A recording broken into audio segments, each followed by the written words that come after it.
We're going to get this started, and we need a roll call.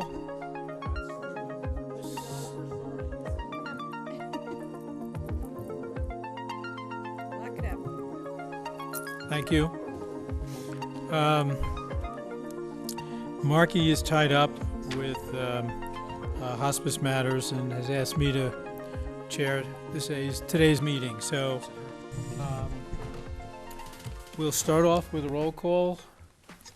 And John, you take care of that? Yes, sir. Thank you. So at the last meeting back on October 19th, the main purpose of that meeting was setting and establishing the 2018 budget.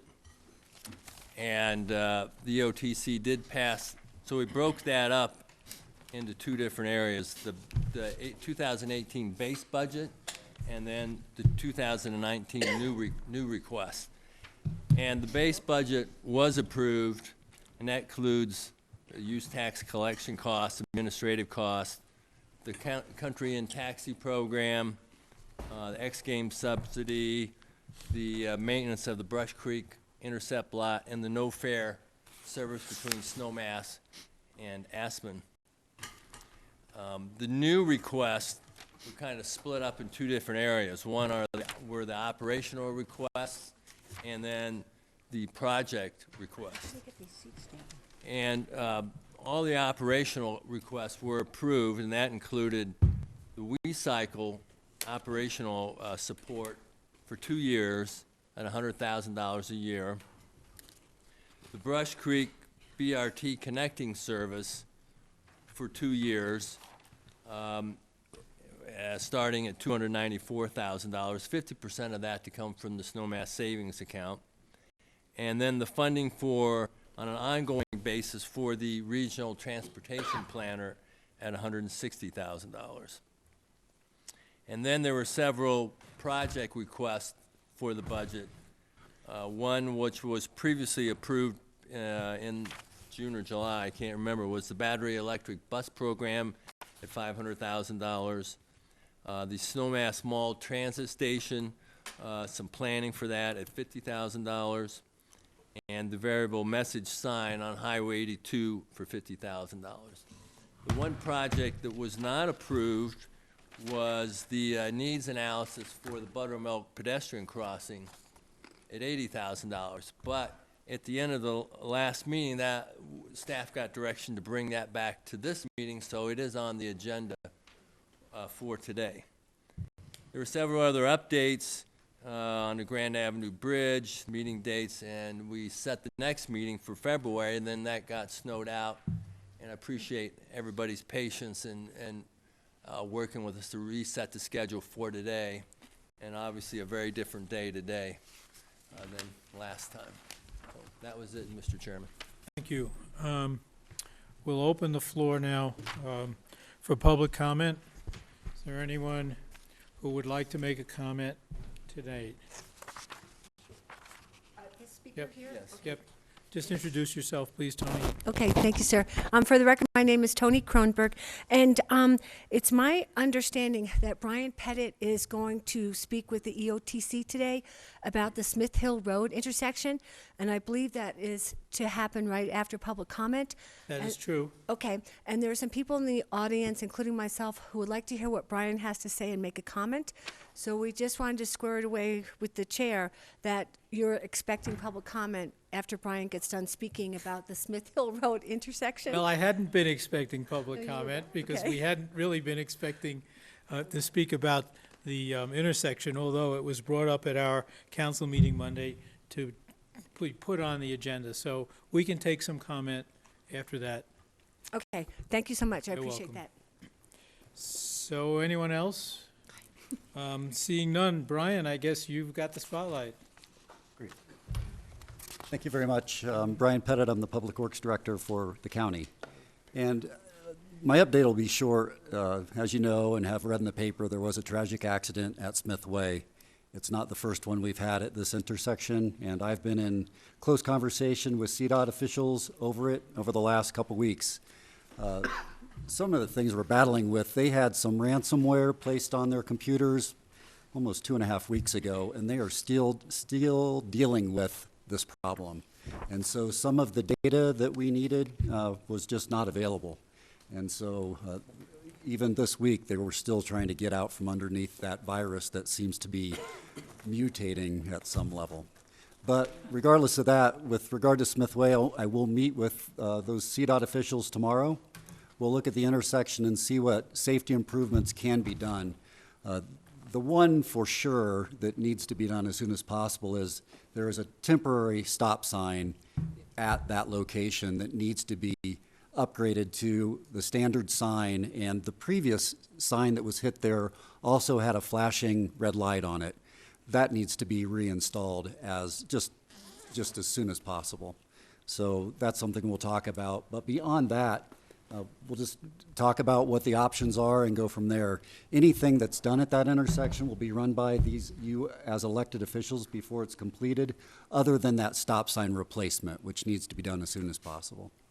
Brian, are there options that are more or less on the table at this point? I think all the options are on the table for any kind of safety improvements there. I think what CDOT will want to do is a warrant study for any type of improvements beyond replacing the stop sign. Any examples you would like to share with us of what they might be? Well, yeah, up to and including signalization of that intersection. I think that is on the table. You know, people talk about roundabouts and things like that. I don't know that it's a good application in that area. Typically, you want multiple legs with more traffic and moving around in different directions, but signalization would certainly come up. I've heard a couple of options that were suggested to me throughout this week. One being a light with a amber on 82 and a red on Smith Way, to keep traffic speed a little bit more under control at that point. And the other option that was shared with me would be to have a right turn only out of Smith Way, and then a turn around across at a place lower down Valley on 82. Yes. So I share those with you. Thank you very much. If I Hi. could, sorry. Rachel. Thank you. I'm a little rushed. I just got back from DC late last night.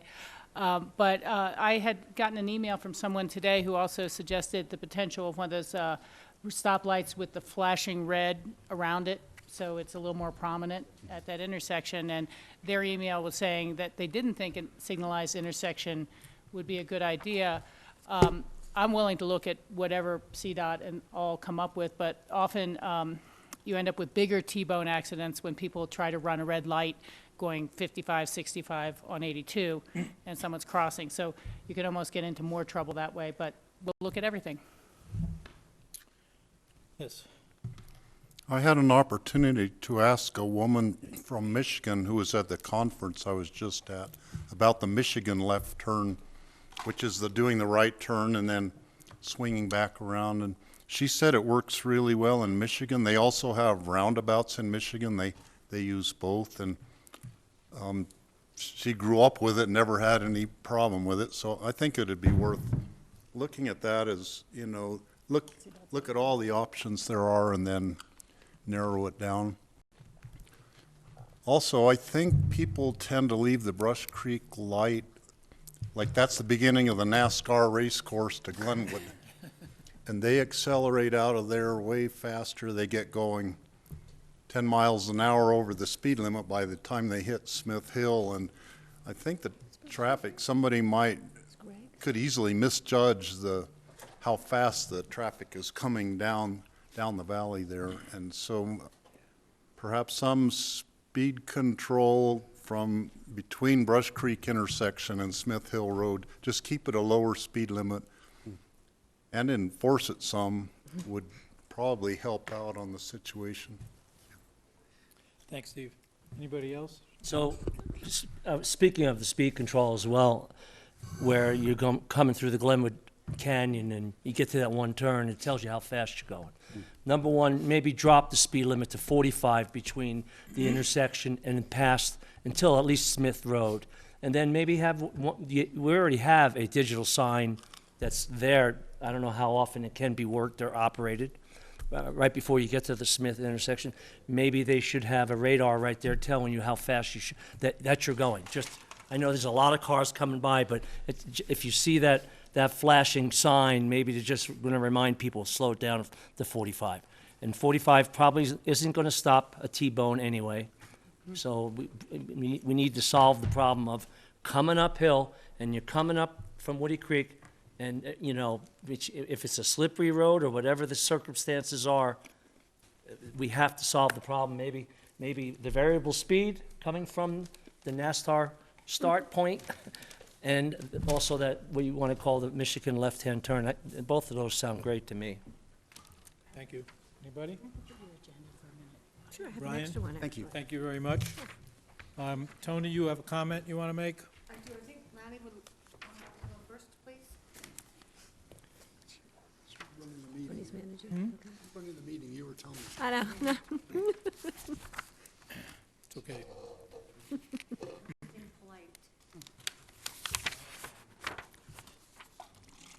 Hi, everybody. Thanks. My name is Lanny Curtis. I'm a retired member of the Aspen Volunteer Fire Department. I'll go get And I was certified in vehicle and bus extrication and responded to many wrecks at that intersection, some of them fatal. And so, you know, I'm very familiar with it. And, you know, I've had discussions with Joe DeSalvo on this and others. And so, you know, all the points, you know, have been brought up before, you know, I was going to mention. But, you know, the flashing red light is the main thing. And then, you know, before that, you know, coming up Smith Hill, there's a small sign, you know, that has a symbol of a stop sign and an up arrow. And somebody has obscured that, so you can't see it. It says stop. So that needs to be replaced, probably with a bigger sign, maybe with flashing lights. It says stop ahead. And so anyway, you know, I guess, you know, just you understand from my standpoint, you know, as you know, a firefighter, you know, this is, you know, a very serious issue. Thank you. All right. Thanks very much, Lonnie. Tony? Okay. Hi, for the record, my name is Tony Kronberg, and as all of you know, I've attended each one of your individual city council minutes, the town meetings. And one of the things I would like for the EOTC to be aware of is the leadership that Brian Pettit has. And without Brian contacting CDOT right away, that we would not be having this discussion right now. And I'm also glad to see that the elected officials have spoken with the I can't speak today, sorry about that, for people who use that intersection. What I anticipate happening, and that has been one of my projects for about 10 or 15 years, is that we will probably initially have to put the flashing lights there with the stop sign. When I went on with the safety tour with CDOT last year, what happened was they actually had to lower the stop sign because when you come up steep Smith Hill Road, when the stop sign is too high up, people don't see it. The markings on the road, they're non-existent. That barrel keeps moving around so people aren't quite sure where to stop. I took some pictures as a citizen and I forwarded them to CDOT. And the day that I took them was a blue sunny day, but there was slush on both sides of the steep hills, Cozy Point and Smith Hill Road. And sure enough, people were like spinning out and they couldn't get across. And then when the big gravel trucks come up, these are just some of the challenges. When the big gravel trucks come up, they don't stop at the stop sign. There's a little holding area between the straight across and the right, and they hold there so that they don't slip down backwards. Steve, what you brought about the Michigan right, left-hand turn, when people make right and they have to go down across the highway, there is nowhere for them to safely cross the highway. And all these factors, I think, are pushing us towards a roundabout at that intersection. And I did not want to bring the slides that I took and the pictures for the EOTC now, because first I'm going to give them to CDOT, and then there'll be future discussion on it. But one thing that no one has mentioned is there's actually 8 lanes of traffic there that you have to cross. If you're coming from Aspen or Snowmass to go to Cozy Point Ranch, to go horseback riding or do archery or go to the Aspen Tree Farm. So you have a kid getting off the bus with their mom and their backpacks and everything. They have 4 lanes on one side, then they have to cross a little median section. There's no pedestrian walkway, and then they have another 4 lanes going across. So this is not going to be a simple fix, but I think what they're going to come up with is to get that stoplight fixed, get it permanent so people know where to stop, get the stripings done, and then we'll have to move forward into the informed decision-making as to whether it's a stoplight at that intersection, but there's no way a stoplight can work at that intersection because of the differences in height when you're. Tony, So, but thank you so much. I appreciate your comments. Thank We're going to you. leave it to Brian and CDOT to sort out and get back to Thank you. us. But I'd like to, again, thank the EOTC for taking comment from You're welcome. your voters. Thank you. Okay. Moving on. David, I got the buttermilk pedestrian. You want to present that? Nope, sorry. Nope, Just checking. just checking. Brian, come on back. Come on up. I was waiting for that one. Hi again, Brian Pettit, Public Works Director for the county, and I have told this story before, so I'll just make it brief. A couple of years ago, the EOTC funded the design and engineering of a pedestrian crossing at Buttermilk, and to the tune of $800,000. And as we started looking at that as staff, and given our history with building a pedestrian crossing at ABC and a pedestrian crossing at Basalt, we applied some of the things we've learned to that site. And that Buttermilk site is not an easy site to build a crossing at, especially an underpass. Given the topography there and the amount of utilities there, it would be a costly crossing. And having said that, we contacted the ski company to see if they would be interested in helping us out financially. At that time, the ski company said, we're not really interested in funding a pedestrian crossing there. We think the crossing works fine for our skiers. And so I brought the idea to EOTC last time that we would need to study that area and see from a feasibility standpoint if the other crossings could possibly work for our needs, or if the crossing is really needed based on safety, cost benefit, all the feasibility analysis that would need to be completed.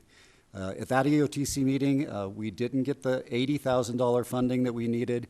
We scaled it back to 40. I mean, you get what you pay for sometimes, but I believe that at $40,000, we can determine, especially a cost-benefit analysis at that intersection, and do a feasibility analysis and determine whether pedestrian crossing should be constructed at Buttermilk, or if existing crossing areas could be used.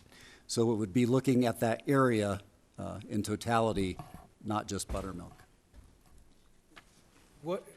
Brian, what's the totality of the area that you visualize? Yeah, I think there are 2 pedestrian crossings in the area, both up and down valley from Buttermilk. I don't think they work well for the Buttermilk transit area needs or the skier crossings that are there. Specifically, runs Maroon Creek, and the other on the down valley side goes across the airport, behind the airport? Correct, and it goes over to Owl Creek. Okay. Yeah. So, first question that Tom raised to me before we started was, how will the expansion of the airport impact what's even there currently on that down valley tunnel? It shouldn't impact the tunnel. The airport expansion would not impact the tunnel going underneath the highway. Well, the bike path runs right at the edge of the runway. I don't believe there's any impact to that bike path as it goes around the airport anticipated for the expansion. Yeah, I had mentioned this to Tom last night, and then I talked to John Peacock about that. He thought the underpass wouldn't be affected. We may have to relocate some of Owl Creek On Road the other side of the airport. on the other side of the airport. So I was mistaken when I mentioned that to you last night, Tom. Just a further point of clarification, if I may. The end of the runway, it's my understanding, we're going to be not looking at expanding the length of the runway, but the width of the runway. width of the runway. So if anything, we might have disruption with the bike path on the far side by the Airport Operations Center, but not at the end of the runway. But that's a really good question, Tom. And I think- Will the $40,000 cost-benefit analysis be able to tell us that? Be able to tell us what specifically? If that bike path is how that bike path will be affected by the airport? It would not be in the scope of work for this study, but I can tell you that just by, I'll go back and look. I thought you were referring to the path as it goes around the end of the runway there. But we can look at what the anticipated expansion's impact will be on the Owl Creek side, and I can give you that information. Okay. Okay. Any other comments? So the area study is basically going to be from the underpass at the end of the airport to the Tyhack underpass? Correct. Exactly. And it'll be all options are on the table Yes. for the study. Yeah, and primarily focusing again on buttermilk. That's where we have a safety issue, and I'll just explain it briefly, which is what people see as a free right-hand turn coming out of Owl Creek Road to head up Valley. That's where we've had near misses and, in some cases, some impact with people not anticipating pedestrians to be crossing there.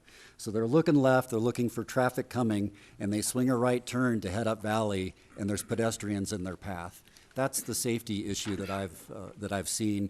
We placed a sign trying to inform people to be aware of pedestrians in that intersection, but that safety problem is still there. So that intersection has 2 left turn lanes and 1 kind of right turn lane, right, at the end of Owl Creek. When you're in that right turn lane, you're 6 feet away from the push button.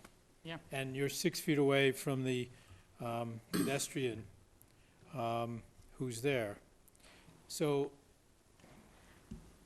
most of us, I think, make a turn into the right-hand lane, which is the bus lane, and then move over. Usually there's traffic coming, right? You think that doesn't happen all the time, and that people are looking left so they can move into the left-hand lane on 82?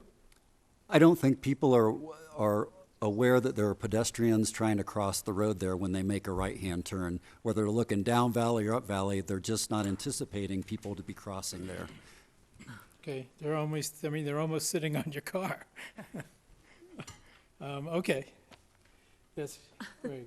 The distance between Oak Creek Road and the underpass at the end of the runway, bicycle path, is that considered too far for people to use to, I mean, it's awfully close, but I'm thinking if you had an underpass under Oak Creek Road and then a path to connect to that bicycle path that's at the end of the runway, is that considered too far for people to walk? I don't think people would do it. That's my professional opinion. We've had this type of situation before, and people will go the shortest distance to cross the road, and that's straight across the road. George, sorry. A couple of things. Back to your last comment, Bob. Yeah, people are not that aware when they're in a car. We just learned that people don't stop at stop signs when they should and cause fatalities. All of that is true. But for me, this study will provide the connectivity that we need to look at for our future multimodal use. The better and more effective use of the buttermilk parking area to capture people coming up and down Owl Creek Road from Snowmass. There's a potential spot at Buttermilk for WeCycle, for people to get on WeCycle to get over to the Airport Business Center or even into town. I think I'd love to have the city of Aspen speak about some of their ideas with their mobility lab vision, utilizing the buttermilk parking lot more effectively. And we can't really figure out all these bits and pieces unless we have some hard data and information to move forward with. Can I tag on to that?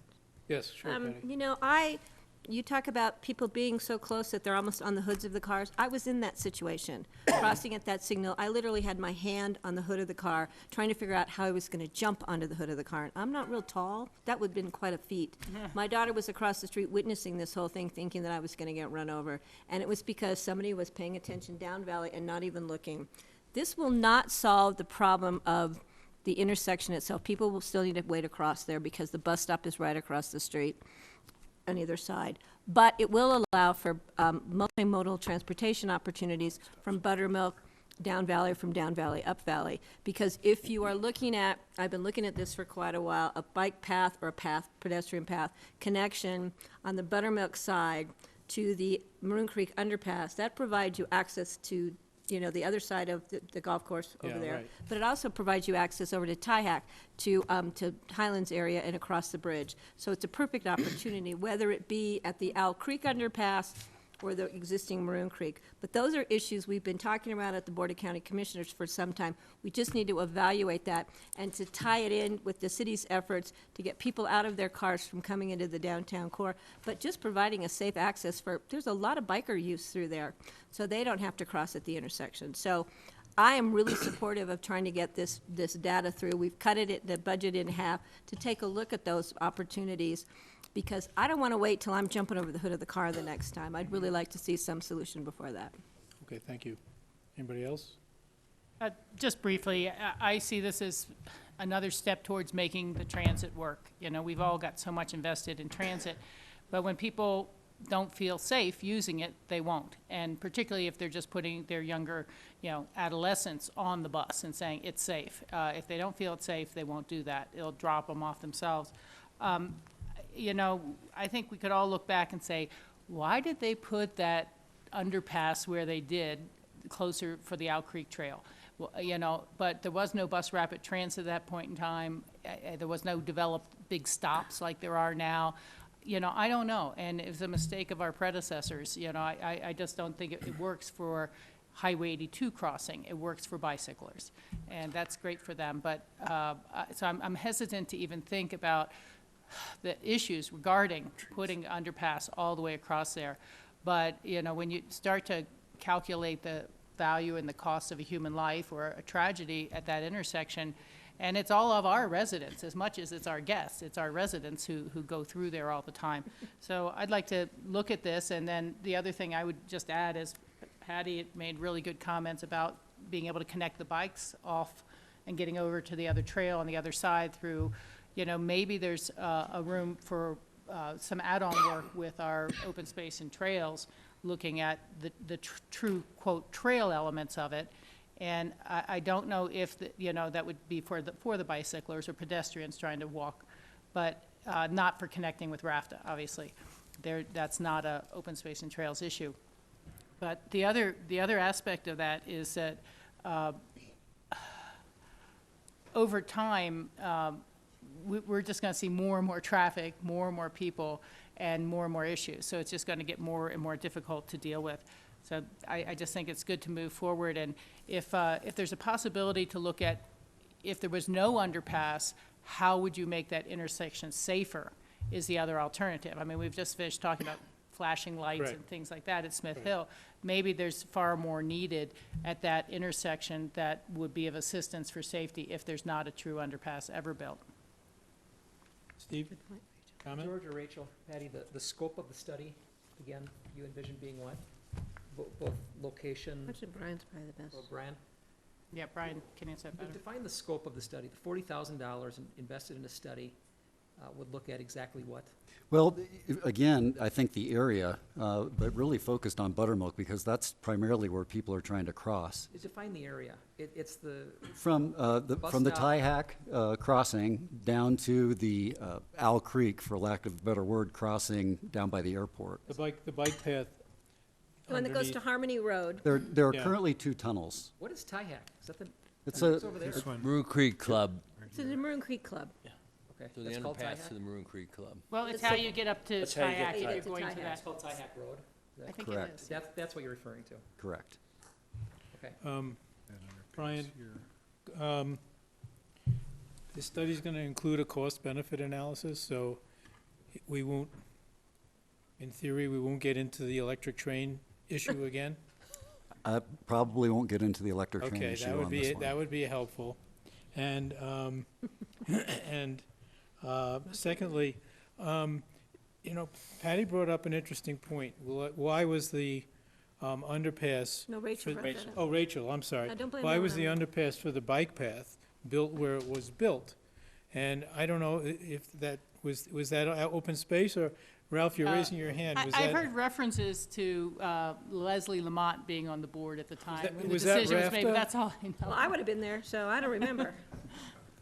No, the reason I brought it up is because I was gonna just throw out to ask Brian if he could research it, Yeah, that's all. Ralph probably knows, he was there. Well, yeah, I was the project manager for the widening from Basalt to Buttermilk and also the work into Aspen. I was a consultant for the work into Aspen.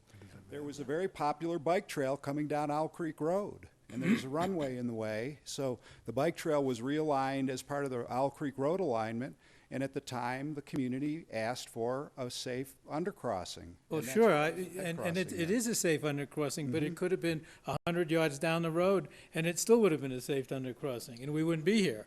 But Well, that's with- okay. That's water under the bridge. If that underpass wasn't there, you'd have a whole nother set of problems, because Owl Creek Trail is I'm No. sorry, I don't mean to be lecturing. You guys use the Owl Creek Trail, I don't, but I it's do. a very popular trail. I do, And I do. I think Okay. I think that the other issue was the Burlingame project, Harmony Road project, all those other housing projects.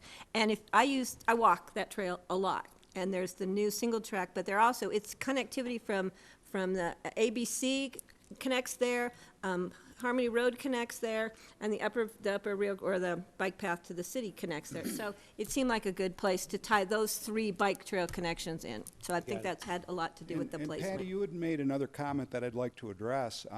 You had talked about maybe why isn't there a pedestrian or multi-use trail on the other side of the road, on the Buttermilk side of the road?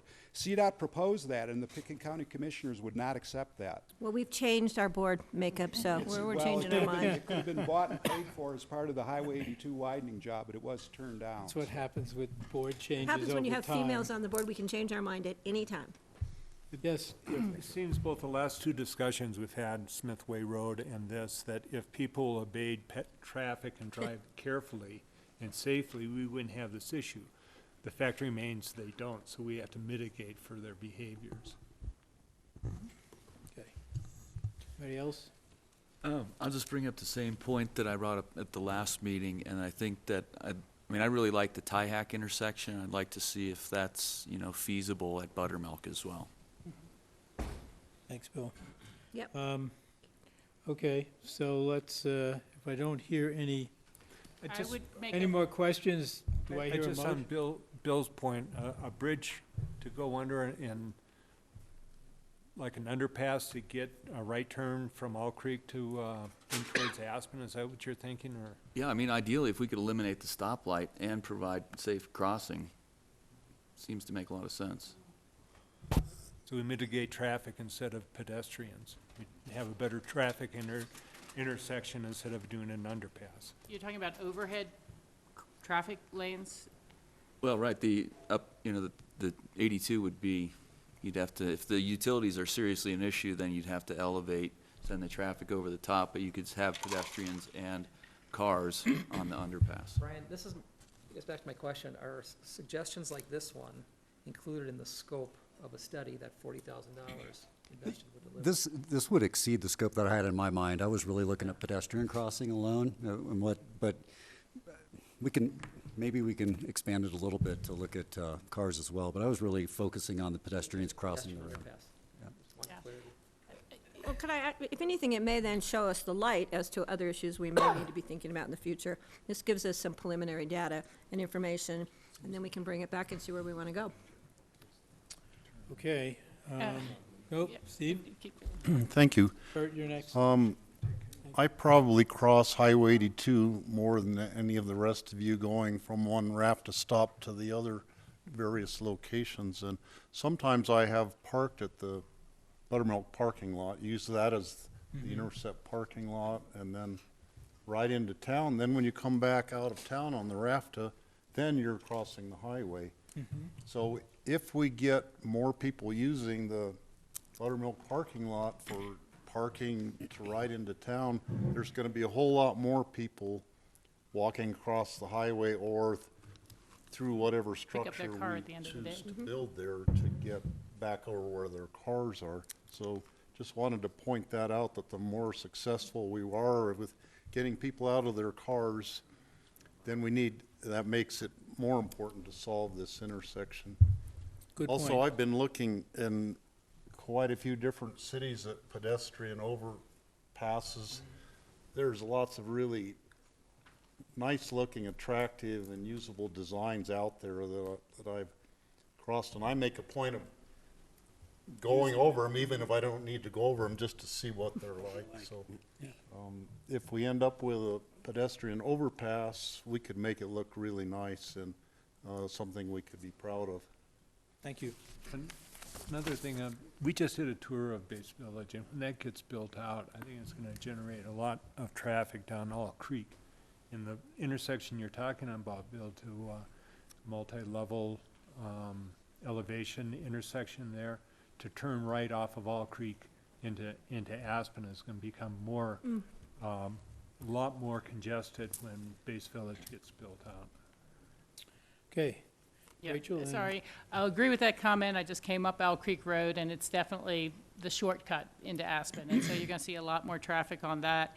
And then just maybe to elaborate for half second on Steve's, we really just came up with a new management plan for that parking lot at Buttermilk for summer use and to see it much better utilized. So that's the people hopefully taking that shuttle into town from there or up to Highlands or wherever they're going and then needing to cross when they come back to pick up their car. I just like to kind of recall way back in the day when we were doing the bus lanes into Aspen, and the question had come up about an underpass at the Country Inn, which is senior priority rental housing, and we chose not to because I think at the time the price was around $500,000 or $550,000, and people said, "Hey, we'll just keep paying for taxi service for these people to be safe." And now we're cut with that on our budget every year to pay for the taxi service because we missed the opportunity to put an underpass when they were doing the road. So again, for me, it's just about making the transit work and maybe cleaning up past mistakes and adding the components necessary to make that go forward. Hey, George? I just want to recall one of Billy's remarks at our last meeting that I think is appropriate, and that is that we're all in this together.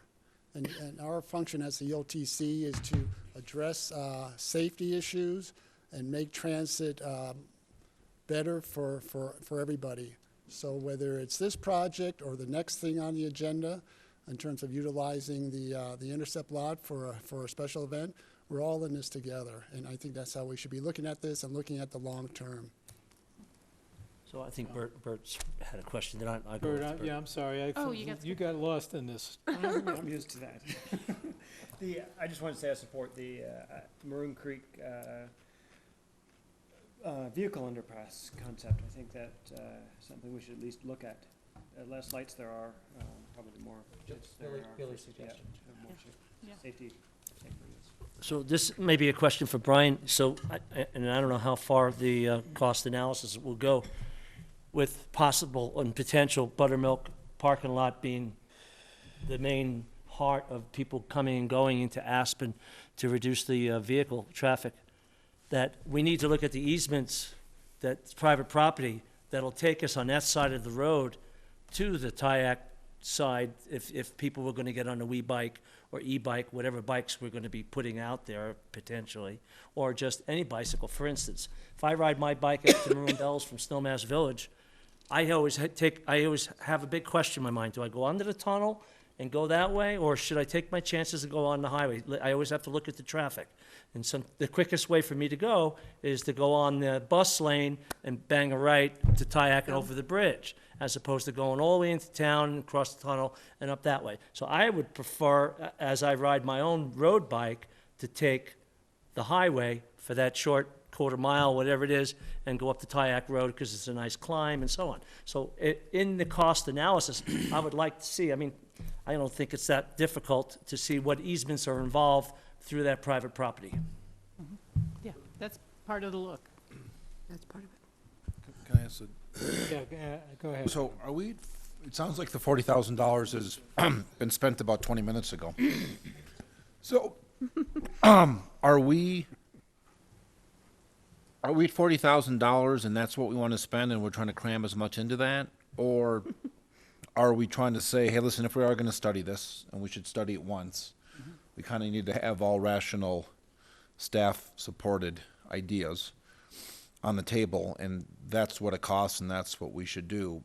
I know that we had a meeting, last meeting we had, there was some moving parts that might have affected how we came up with the lack of support for the $80,000, so not to put the money aside, but I'd rather have the policy drive the total cost versus we only have X amount of money, what do we want to prioritize?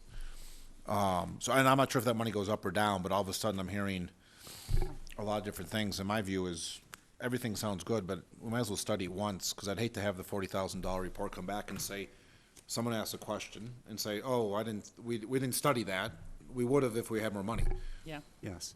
It's never good when scope starts to creep before budget's really set. So anyway, I agree with you, and I think, the $80,000 estimate was more appropriate, but maybe even short of what we would need to do in order to look at the intersection expanding into a different configuration. So you're easily, with everything that's been talked about, double the $40,000 that we've put forward. Yeah. Easily. Bob? One more. Yes, go ahead, Steve. Would it be within the purview of the new regional transportation planner to do some of the work on studying this intersection and have it be part of their job description and save, so many tens of thousands of dollars of potential savings by doing it in-house study? Yeah, I could see the position managing it, but studying it is a different thing. That's a more involved, in-depth engineering analysis that one person would not be able to complete, given the scope of their work. Okay. Yes, Rachel. Thank you. Clearly, when we went back from that last meeting and we said, well, this really is an important item. Let's give it a little time to think about it. Maybe we can come back and ask for half as much and try to do less, but just get a general idea, knowing that if there was something successful, we'd have to dive in deeper. And so, Adam really did hit the nail on the head with that. It was just a clear, let's just cut the request in half, see if we can at least get that part moving forward or some part. I'm happy to kind of make sure it's very thorough, but I would have to say, I know the BOCC looked at the Airport Business Center as that was slowly getting signalized, and it was like, hey, why can't we do a grade-separated interchange here? Or even the Snowmass Brush Creek intersection with Highway 82. And grade-separated at any level, even when you're just dropping one lane down, takes up massive amounts of land. The other two I'm talking about, there was like a 10-acre estimate of what it needs, because you still have to have your largest delivery truck be able to make that turn. And, so you have CDOT standards for how the grade goes down, how the grade comes back up. And you might end up eliminating a lot of parking at Buttermilk to even try to do that. So I'm happy to look at it, but I think that some things we are going to need to dive more deeply into, and some things a little less, and be able to maybe do a fatal flaw type of screening, again, to just solve today's problem and get a concept of those others. But grade separated interchanges, my former employer, Don Shealy, was always, how grade separated? I'm like, Don, it's not an interstate, it's a highway. And so getting CDOT money for projects like that is short of impossible, at least right now. We'll hear about some of their other stuff later. I have to say that I was opposed to 80,000, and if the concept is to go back there, I'm probably still opposed. Okay. I'm feeling reasonable about the 40,000 and this kind of scope in what we're talking about. And I guess, yeah, we should try to find some critical, a reasonable review of this different, different lanes over, under. And it just seems to me that road construction's got to be a lot more costly than path construction. So to do a review and reach a certain point early on that it's financially, doesn't have a cost benefit to it, and if it's financially unreasonable, and do it within the 40,000 is something I think I can get behind for the sake of cooperation here. Let's make a motion.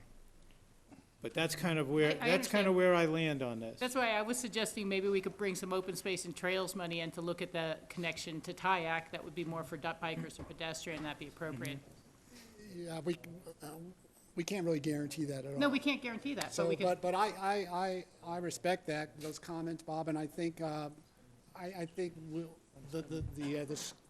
budget drives the scope, and so even though there's been a lot of ideas that have been thrown out here, we're going to just look at safety issues and connectivity and some of these bigger ideas. Maybe we'll have to just come back once we see what the report provides us. Right. Can I make a motion? Yeah, feel free. You have more to say? Bob, I want clarity from Snowmass. Okay, You're one vote on Snowmass. Right, I am. We've started discussing an expanded scope from a suggestion by one of your council members, and it seemed to gain some momentum. So I would ask perhaps Bill? for your direction well, on I can what take it wants from I Snowmass. can take a straw vote on, And then we can go to my guys here. So, Well, let's just, Aspen, that said, Aspen would be willing to support the expanded scope study, $80,000. I'm not so certain we need to go $80,000. I think, in lieu of what has happened on Smith Lane, I just, that really affected me, and I think it affected the whole valley, and it should. And I just don't know where the $40,000 or the $80,000, wherever the funds that we spend on, who's doing this? And is that enough, as Adam said? Even $80,000 may not be enough when we start talking about a bridge, a tunnel, rerouting paths, acquiring easements through private property. I think Brian can address that. Yeah. You can address, What would you get different between a $40,000 and an $80,000 scope Yeah, of work now? I don't even, frankly, I don't, this is hard to do on the fly, because, but I don't believe $80,000 is even enough to do a complete study of that intersection, whether it's an over and under. But I'd like to easement. just I mean, answer Steve's there's- question, that I'm willing to support 40 or 40 plus. I'm not so sure I want to go 80. I don't know if $80,000 is going to give us the answer. Maybe we need to spend $200,000, okay, to really come up with something that's going to be pliable for the future, not just the people sitting around this table that are in for another 3 or 4 years. And as we said, who decided, what person decided to put that tunnel up that way or whatever. I think we need to come up with the right answer. So to answer Steve's question, I'm willing to support 40 plus. I'm not so sure 80 is the answer, though, okay? So that's where I feel. Bill? Well, I'm going to make a motion. Well, Steve well- was going. Well, I think Steve was trying to get a. He's trying to get a straw idea. sense Tom, of- that's a good, it's a fair answer. I want, the reason we would support the 80,000, Brian, was because it would return to us sufficient information and a degree of thoroughness that would allow us to proceed in one direction or another. Tom is actually suggesting another level about what's required to make the intersection appropriately safe for, in the future, for multiple users. So it's really, that's perhaps a question for all of us. Billy, what is your position? well, I mean, I want to support the study. I I'd like to see it be more holistic so we could study the entire intersection.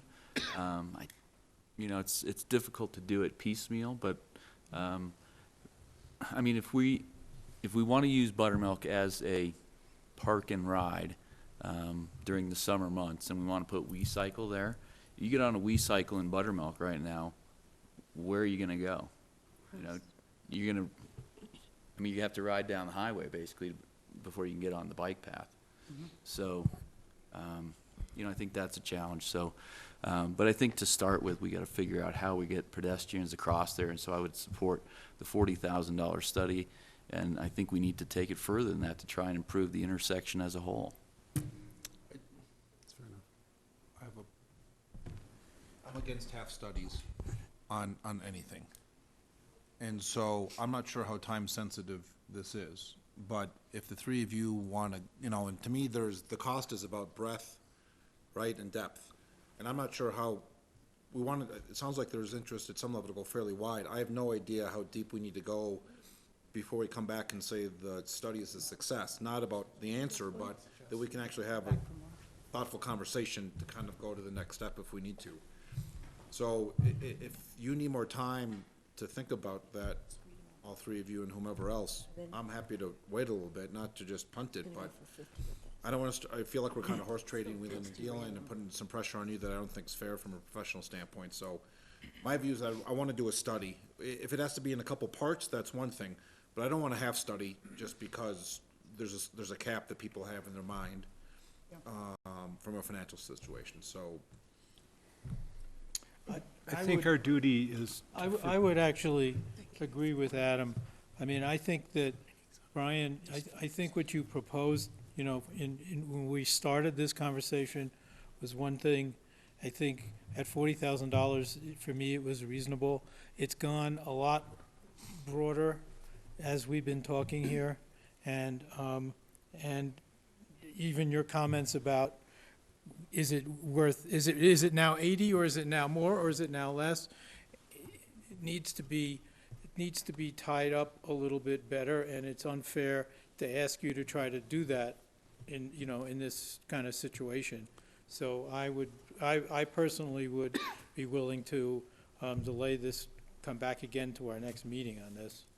George? Well, maybe as a hybrid of that, what I would suggest, it seems like there's, we have support for 40,000. That will start, and Brian could come back with a scope of work that we can do for 40. And within that scope of work, Brian could be talking to whomever we end up hiring, and to look at what, if we were to add on to some of these other aspects, what would that cost? But at least we would have a foundation and a starting point rather than continuing to delay this.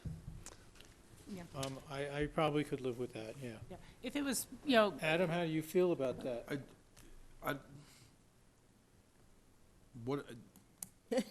Is it steps or are we just piecemealing it? Because if we approve 40 now and we have a discussion later on, I don't know how we add on to that without just saying, hey, listen, let's just. We can Well, I think if you look at it more as a phased approach, that we get a discrete amount of information from the first chunk and the work, and it can touch on these other things that we'd like to look at, and in that scope of work, be able to say, if you want to dive deeper into this, it will cost you this. If you want to dive deeper into that, it'll cost you that. But at least begin some of the work, because the seasons go so quickly for construction and for lining things up. You know, I'd want to, if we're able to do something by next summer, not this summer because of timing, but, you know, again, to see it as a chunk of a project. But I know what you're saying about not wanting to do half a study, but I think we could really tailor what additional needs there were, if there were some that came from what we are requesting now with the 40,000. Let me give you an example. You know, RAFTA, when we hired Parsons for the ITSP that's been going on for well over a year, we did that in phases. So the RAFTA board approved a budget for the first phase. We got that information back, and then the board decided, do we want to continue, and what would that cost? We went through 4 phases? Yes, four phases, but each stage, it came back to the board to determine, do we have enough information? Do we need more information? What will that cost? So it was phased in. We had some baseline information to begin with, and we were able to build on that. But we didn't start with a huge budget. So John, can we get, like, so if that's, in my simple mind, we're gonna, the first 40 is gonna go to a lot of breadth of options, and then we'll come back and maybe figure out which ones we want a deeper dive on? Yeah, and I think that will help tell you what ones you don't want to do. Yeah. You'll be able to take some off the table Okay. and have better direction, but you're not going to get a huge study of all sorts of different types of things, roadway, underpasses, pedestrian trail. Not for 40,000. You're not going to get that in that kind of a scope. And my guess would be, I don't think you're going to get it for 80. So I think you should at least get into us and start with a basic thing, which is what this was, in my mind, was intended to do, was get you some basic information and see what direction you want to take this, and then that would be the next step, is take it. If you want to look at a roadway, underpass situation, that's a huge step in a different direction. If it's just going to stay at a pedestrian underpass, that's something different, and to get to that. Right now, we've got nothing out there to going in any direction, so I think it would be great to see it get started, and then before you're committing to potentially a big study that you're not sure what that is, get some of this initial information and help inform you on a decision. And it would be work that would be needed anyway. So it's not going to be wasted money. It's going to be applied to the final effort, depending on what your direction is. Okay, thank you. All Thanks, right, George. do I have a motion? I would love to make a motion. Patty, I'd like to please. make a motion to approve a $40,000 budget for the preliminary first phase, possibly, study of the Buttermilk pedestrian crossing. Second. Okay. Get a second, Patty? Second. I got a second, and I will call the question for Pickett County. All those in favor, please signify by saying aye. Aye. Any opposed? Motion passes 4-0 for Pickett County. Okay. Steve? Aspen, all those in favor of the motion, so signify by saying aye. Aye. Opposed? Okay. Snowmass, all those in favor of the motion, say aye. Aye. Aye. Thank you. Thank you. Appreciate it. Thank you very much. Thank Billy, you. I hope our Thanks, Brian. suggestion for that bike path goes. Okay. David? Thank you, EOTC. We're here as a courtesy. We've been talking with Mitch a little bit on this. We're hosting a Tough Mudder special event in the end of August. And we're just asking for the approval to use the intercept lot as part of a parking management plan for the attendees of that event. It'll be a 2-day event with somewhere around 7,000 participants on Saturday and probably close to 2,000 on Sunday. And it's just to make the parking and transportation program work. We have hosted this event a couple of years ago for 2 years, so it's been done, and we hope to apply everything we've learned from that and the X Games so far. If you have any questions, I'll try to answer them. George? So, the last 2 years, do we have sort of an idea of the numbers of people that utilize the intercept lot, the park? Yeah, there were some 1,100 cars in the intercept lot. The big year, which was the first year, it tapered on the second year. So there was a little bit less than that. And how much of the intercept lot did that entail? Was it just the back part, the unpaved section that was utilized? Yes, we tried to preserve the recycled asphalt and paved portions for the BRT commuters. And we've got signages and flags, so the participants know not to park for the, That would be our hope for the promoter to provide that, yes. Just signs or maybe a personnel down there, kind of flagging. We would be asking for personnel. That many cars won't park themselves. Not well. Not well, no. Any other comments, questions? I'd make a motion to approve. I don't think we need a motion. I think this is just informational. Yeah, this is, Okay. John, am I correct about Yeah, that? technically, you don't have to have a motion or approval. It's information. I mislabeled it on the agenda. I was gonna say. I take responsibility. Hey, David, Go ahead, Steve. what is the parking process? Are people prohibited from parking up here, and they're required to park in the lot, or does this fill first, and then you direct people to the intercept lot? no, the promoter does a mixed bag, or at least when they did it the last time. that they institute paid parking for participants that want to park at Two Creeks or at the Intercept lot or the Base Village parking garage. We try to preserve the numbered lots for the residential guest parking that's tangent to the event or associated with the event, and that's usually maxed out as well, so. And day of signage works how? Day of signage, probably be requesting a variable message sign down below on Highway 82 for those that are staying down there. Much like X Games, it's about the same format. Participants' parking program is established in the registration packet? They understand parking? How's Yes. how's the parking communicated to the 1,400 cars The, that are coming, or the 7,000 they're given the option to purchase close-in parking in the registration packet? in the registration package, so that's done in advance. And then the Intercept lot is left as their sort of remote free park and ride option. And there'll be a variable sign directing people, There'd be a variable, yeah, message sign. much like X Games, yeah, Okay. or the Labor Day event. So I have a question. I'm supportive of this, but the comment that this is just an FYI, does that mean that anybody who comes before the city to utilize the Intercept lot for a special event doesn't need the approval of the EOTC? No, I think the Tough Mudder, like Jazz Aspen, like X Games, we want them to come to the EOTC and provide the information on that. The IGA, though, lets the parking, Mitch Ozier, who's the parking manager, can make administrative decisions on that. But we've been bringing all these bigger events or newer events here to the EOTC for everybody to hear. And Yeah, because I know whenever the X Games comes before the county, we always, it's a special use permit. it's a special use permit, and we always sort of have to tweak their requests. So I'm just a little concerned that it becomes an FYI to the EOTC for any or all special events, because we know that there's just the amount of special events, people, promoters who want to come to Aspen Snowmass to utilize our great area just continues to grow. We're constantly getting special event requests through our ComDev. So I'm just concerned about the process here.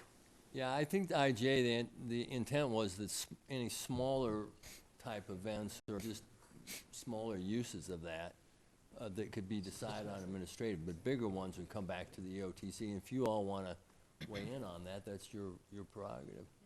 Maybe we should just revisit that section of the intergovernmental agreement at our next EOTC meeting and see if it needs any further refinement.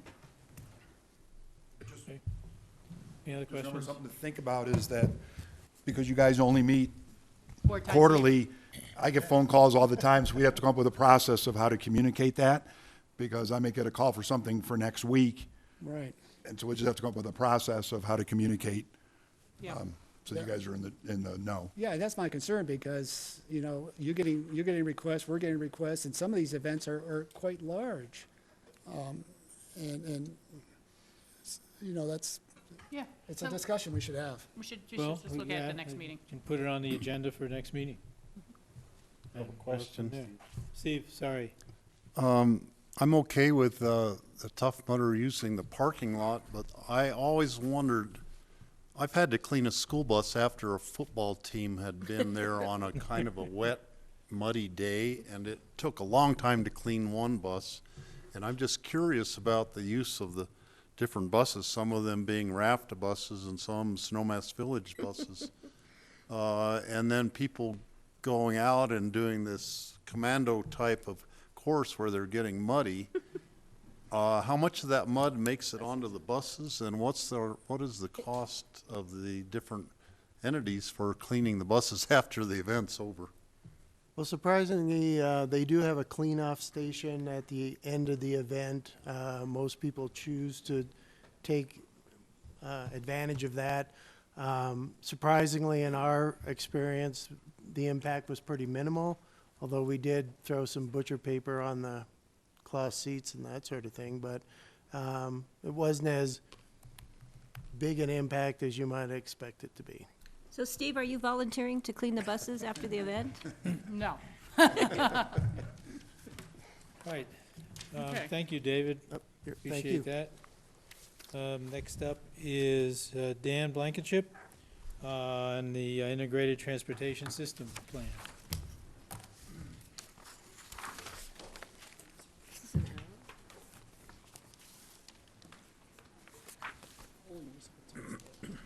Just had dental works. Had the screws put in there. Look. Not that severe, but close.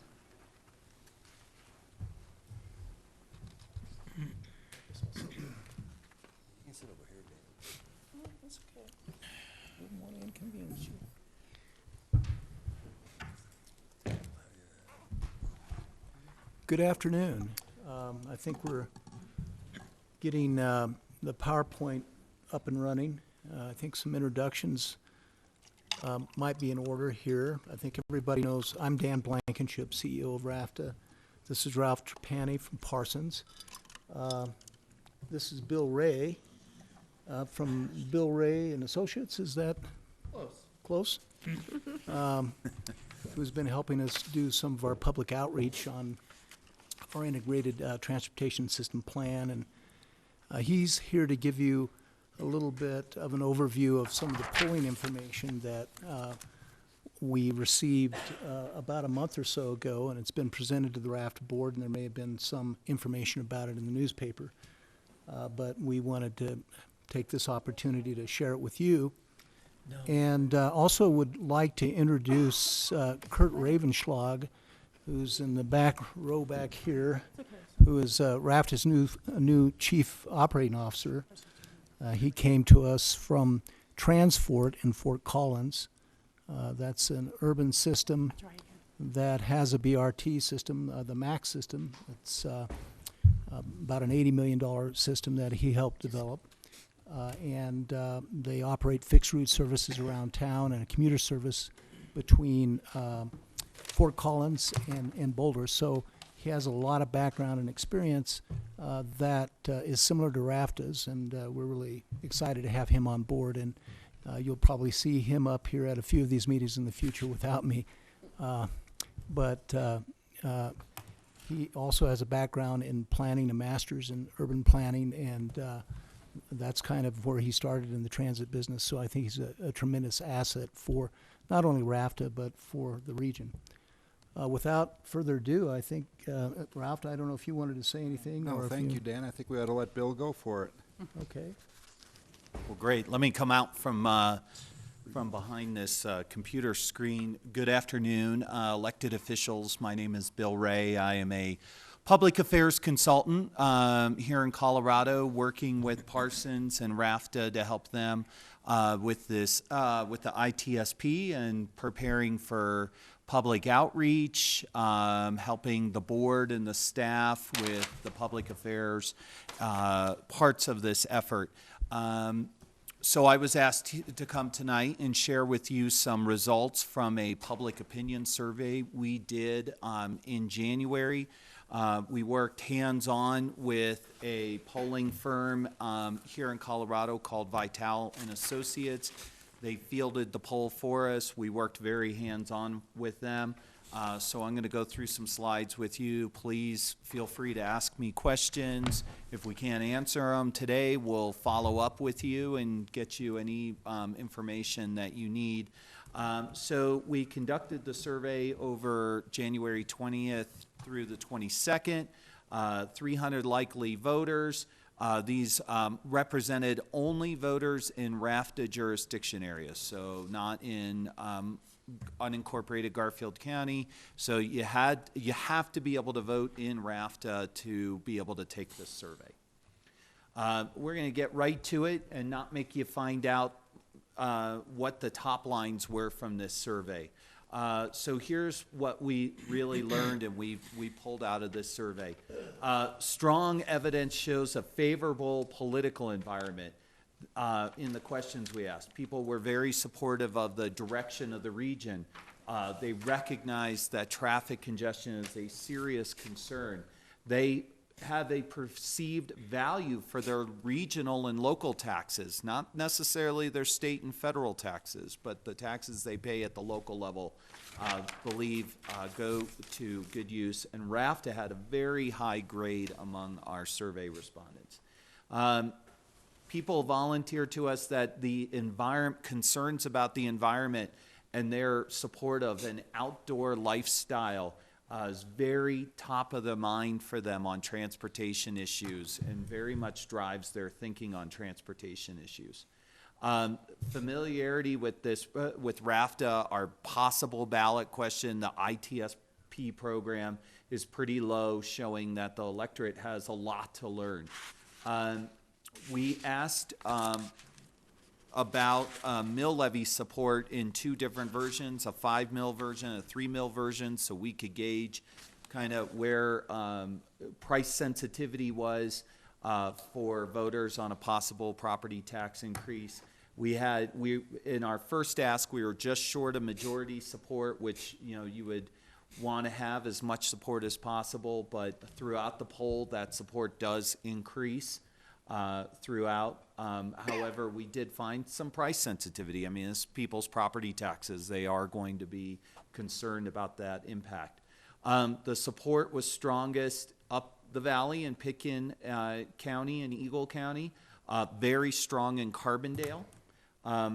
You're probably not going to be surprised that the strongest support was amongst Democrats, younger voters, and our biggest challenges were older GOP voters, male voters, and in the town of Newcastle. On a district-wide basis, maintaining current fares and adding that off-season, weekend, after-hours service was very important. On a local basis, and you'll see when we do show you more of the results, electrifying the buses for noise and emission reduction was very popular in the Pitkin County areas. Park and ride expansions, more mid-valley, and increased bus services, especially to Newcastle, topped the list down at the lower part of the valley. To know the plan is to like it better. So the more information you receive, the more supportive you are, and the more interested you are in supporting this program. And we really do believe, given the nature of tax increases, it's a important decision of elected officials whether to ask people to raise their taxes. We found it's just imperative to have consensus, not only on the RAFTA board, but from the broadest cross-section of political leadership across, you know, all the RAFTA communities. So real quick, we asked people, what do you think of the direction of the region? Right, wrong, track. We always start our polls with this. And you can see here 62%, so a pretty good majority said, you know, right track, strongly or somewhat combined. So there's a pretty strong opinion that things in this region are going well. At the same time, though, 81% are concerned about traffic congestion. And if you can see, 24% extremely serious, 29% very serious. So there's, you know, shades of red there that are very concerning on, you know, traffic congestion and transportation. 68% though said that the taxes they pay here at the local level, they're getting a good value. And that would also include taxes paid to RAFTA, taxes paid to your county, to your school districts, hospital districts, municipalities.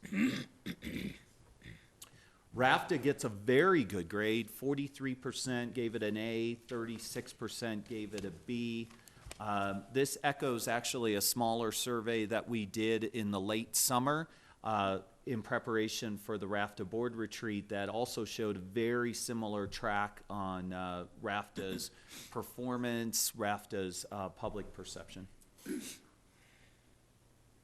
So at this point, we haven't told anyone in the poll that this is about transportation or RAFTA or buses or transit or trails or mobility, But we asked, what is like the biggest issue that you believe, the most important issue for your local leaders to address? And you can see here 27% said protecting our environment and outdoor recreation space. 18% affordable housing, 12% schools. You can see improving local roads, bridges, and transit options there at the bottom. So it does show that we have some work to do to keep continuing to educate that this is an important issue that we're going to have to work on and resolve as a region in our communities. Then we start asking about the RAFTA's plans for a possible mill levy. And I'm not surprised by these numbers at all, because there's been a few news clips, some public outreach, or outreach meetings to elected officials, your boards, but really hasn't been a real broad public outreach effort. So 40% said they were familiar, 60% not familiar. So we have a lot of work to do to keep communicating about our work, our efforts, and our potential plans moving forward. Now we get into ballot language. So we actually did craft ballot language that voters could possibly see. We wanted to make sure that they were read a question that would be very much as close as possible to comporting with ballot language, Tabor requirements for how we ask ballot language. So you can see here, we split the group into two. One group, randomly selected, got a 5 mil question. Shall property taxes be increased $19.5 million annually? You know that the way those languages work. We also, in that question, did include in there for service improvements. We provided some bullet points in that ballot language to show what would come from approving that. You can see here 48% said yes, 40% said no. And the very important number is that the strongly no's at 29% kind of outpaced the strongly yeses at 25%. That's for someone like me. I look at that and I say, well, we have a little tougher road here in this because we don't start out with that kind of strong base support. We switched to a 3 mil level, and even though the question kind of had less in it, because we reduced down the mills, so we reduced down some of the what the program could pay for, and now, but you see we're still at 48, 42, but look there, the strongly yeses are 30% and the strongly no's are 26. So you're starting to build in a little more solid support and a little more solid base of support to work with voters on a potential question. If you combine the numbers together, you're not surprised, 48, 41. This next chart, just so you know, it's a lot of numbers. I won't force you to go through it, but this does show us where we're strongest, where we're weakest on these combined numbers. We're on the top left-hand corner, you can see the 3 counties pulled out. So we're strongest in Eagle County, weakest in Garfield, and 47% in Pitkin County. Then you can see also, obviously Democrats are strong at 67%, Republicans low at 27%, unaffiliateds in the middle. And these are what we call the crosstabs, and if you want more information on that, just let us know, and we can get you more details if you would like. We asked open-ended questions. We want to hear from people. We actually want to hear the words they use, and then we try and take that qualitative information and turn it into a quantitative. So we try and take what we hear and turn it into something that we can use on a data basis. So if you said you would vote yes, we then pulled you out and said, well, what came to your mind, or what makes you want to vote yes? And then we create this kind of word graph. And people, if they say they will vote yes on a tax increase to support RAFTA, they're concerned about traffic. They're concerned about congestion. Those were kind of the words that come out, were kind of consistent in people's responses. So, you know, a lot of good quotes we got out of this: reducing traffic congestion and on Highway 82 and increasing bicycling and other options on Highway 82. That's what someone said. So we have 144 of these quotes we go through and we look at for ideas on messaging and to help direct the policy development here. At the same time, if you said no, we also wanted to hear what your reasons are. And I will tell you that it was by and large just a blanket anti-tax. It was not specific, like I don't like this part. So it was just anti-tax. So that's why the word tax is so big there. It was just really just kind of that gut no response. We asked some messaging so we could kind of start to gauge what are the values that people see in a potential ballot question and the overall program here for RAFTA and for the ITSP. And you can see anything kind of in the combined of the two greens over 60% is a really strong conversation starter with the public on this program. People were very moved at 64% by that this could fund more environmentally friendly transportation options such as electrifying buses, providing more and better transit options. The word options was cut off there. Here at next down at 60% combined, we need to commit more transit resources to this rapidly growing region to deal with traffic congestion, so getting to that concern. And then you can see kind of there at the bottom at 17, still at 57%, so a very strong argument is kind of that regional economic argument. So you can see there's a cascade. Most of them have to do with environmental support, concerns, traffic mitigation. Now, really the crux of this, so that it can help us inform and work with the RAFTA team and the Parsons team on how to kind of prioritize and build what will look like a final program for the board to consider and possibly refer to voters. We're trying to figure out what are the priorities that voters want to see in a transportation plan. We're not going to necessarily let the tail wag the dog, but we do need to be receptive to what the voters, the taxpayers want to see in a transportation plan from RAFTA. And so here's where we entered an exercise doing that, where we tried to categorize district-wide priorities, something that'll benefit someone all the way from Aspen to Newcastle. And then in the subsequent slides, you'll see where we tried to kind of get down more granular to the things that might support individual communities. So here you can see at the very top, a combined green score of 80%. Keeping rider fares from increasing, so keeping stable rider fares and ensuring that seniors can ride free. That is very important. Next, increased off-season weekend after-hour service. So those service improvements, very important. Then third, improving the trail system and maintaining the trail system, very important. And then here, actually, in the next level down, we asked about subsidizing the fares to make them free. I mean, 58%, but not a major driver.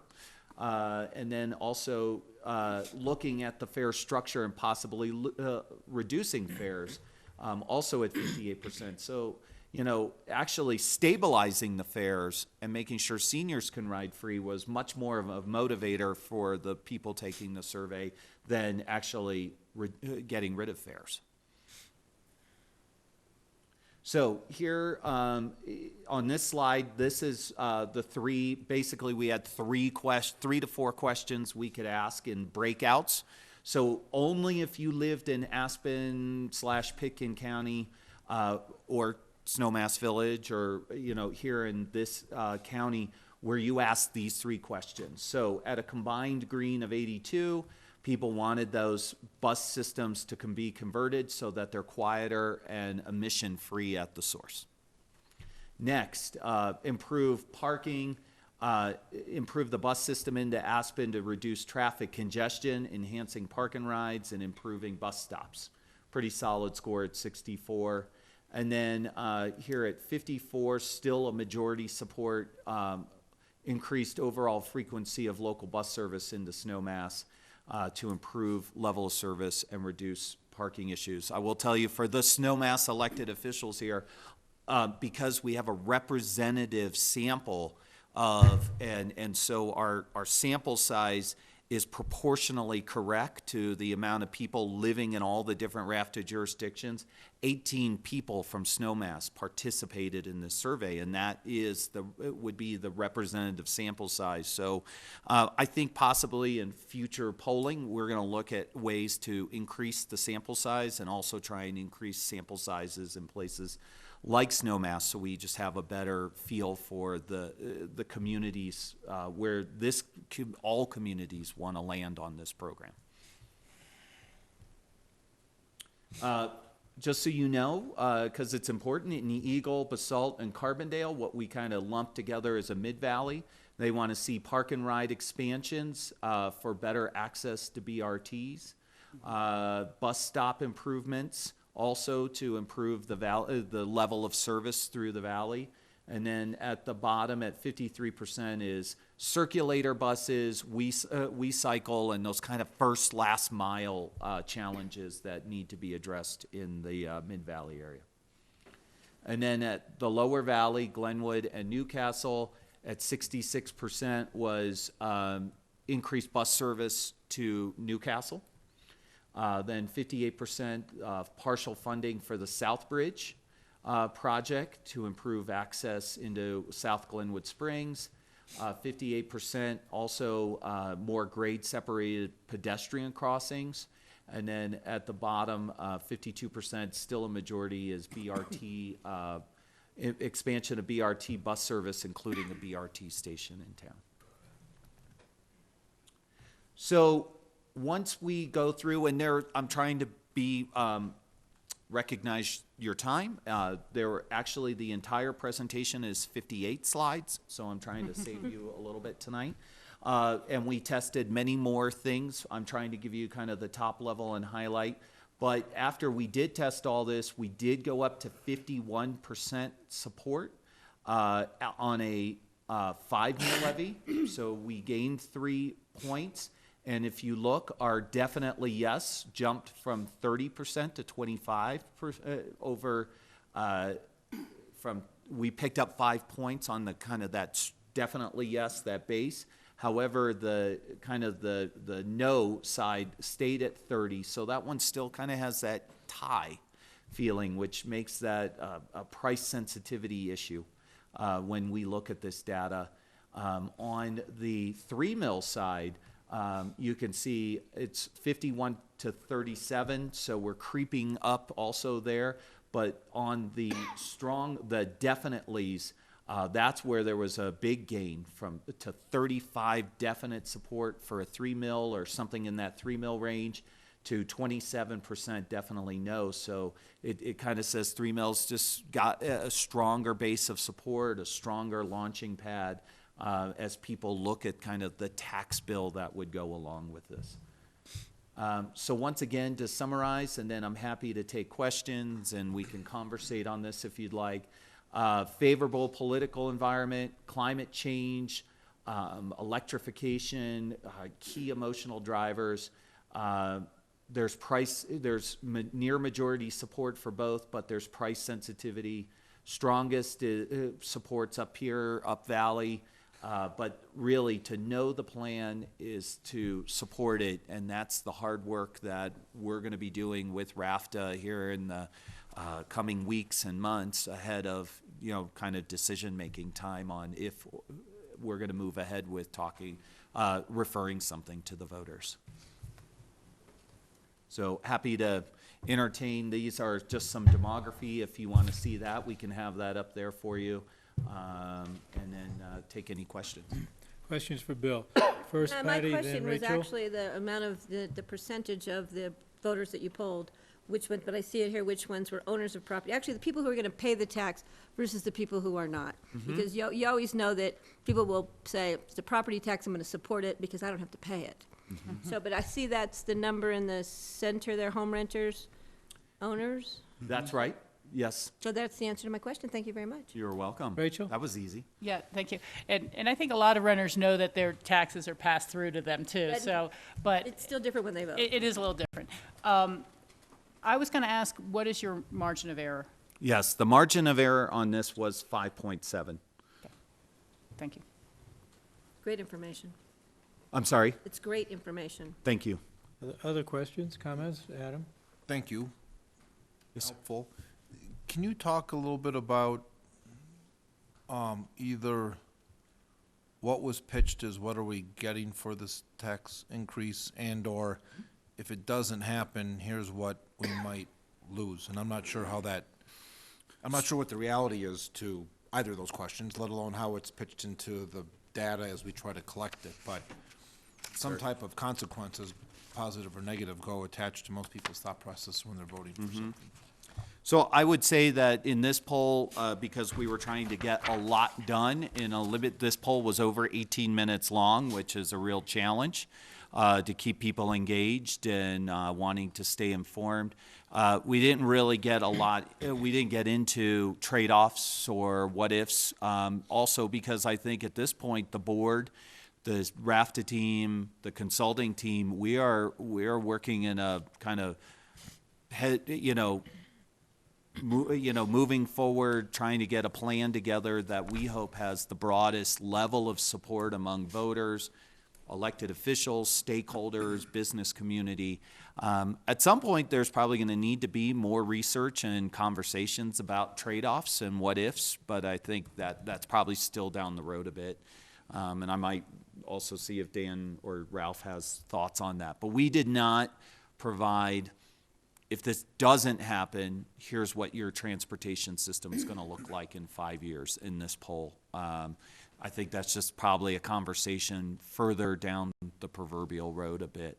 And then if anyone else wants to jump in and provide thoughts on that, I can tell you exactly what voters were offered as their, what they would get.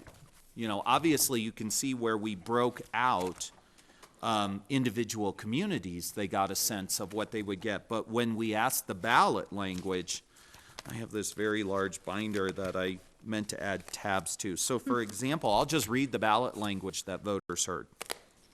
Shall the Roaring Fork Transportation Authority taxes be increased $19.5 million annually starting in 2019 and by amounts generated in future years through a property tax mill levy imposed at a rate of 5 mills for the purpose of, but not limited to, bus, rapid transit, and local bus service improvements to reduce congestion along Highway 82. Mobility enhancements for pedestrians, bicyclists, and transit users. Construction of a portion of the Lower Valley Trail. Improved maintenance of the Rio Grande Trail. Construction and maintenance of park and rides, bus stops, and other transit and transportation facilities, and for purchase of new buses, including electrification of buses for emission and noise reductions. Something for everybody. But, and this is tied It's back a to- regional transportation approach. No, I don't mean to be.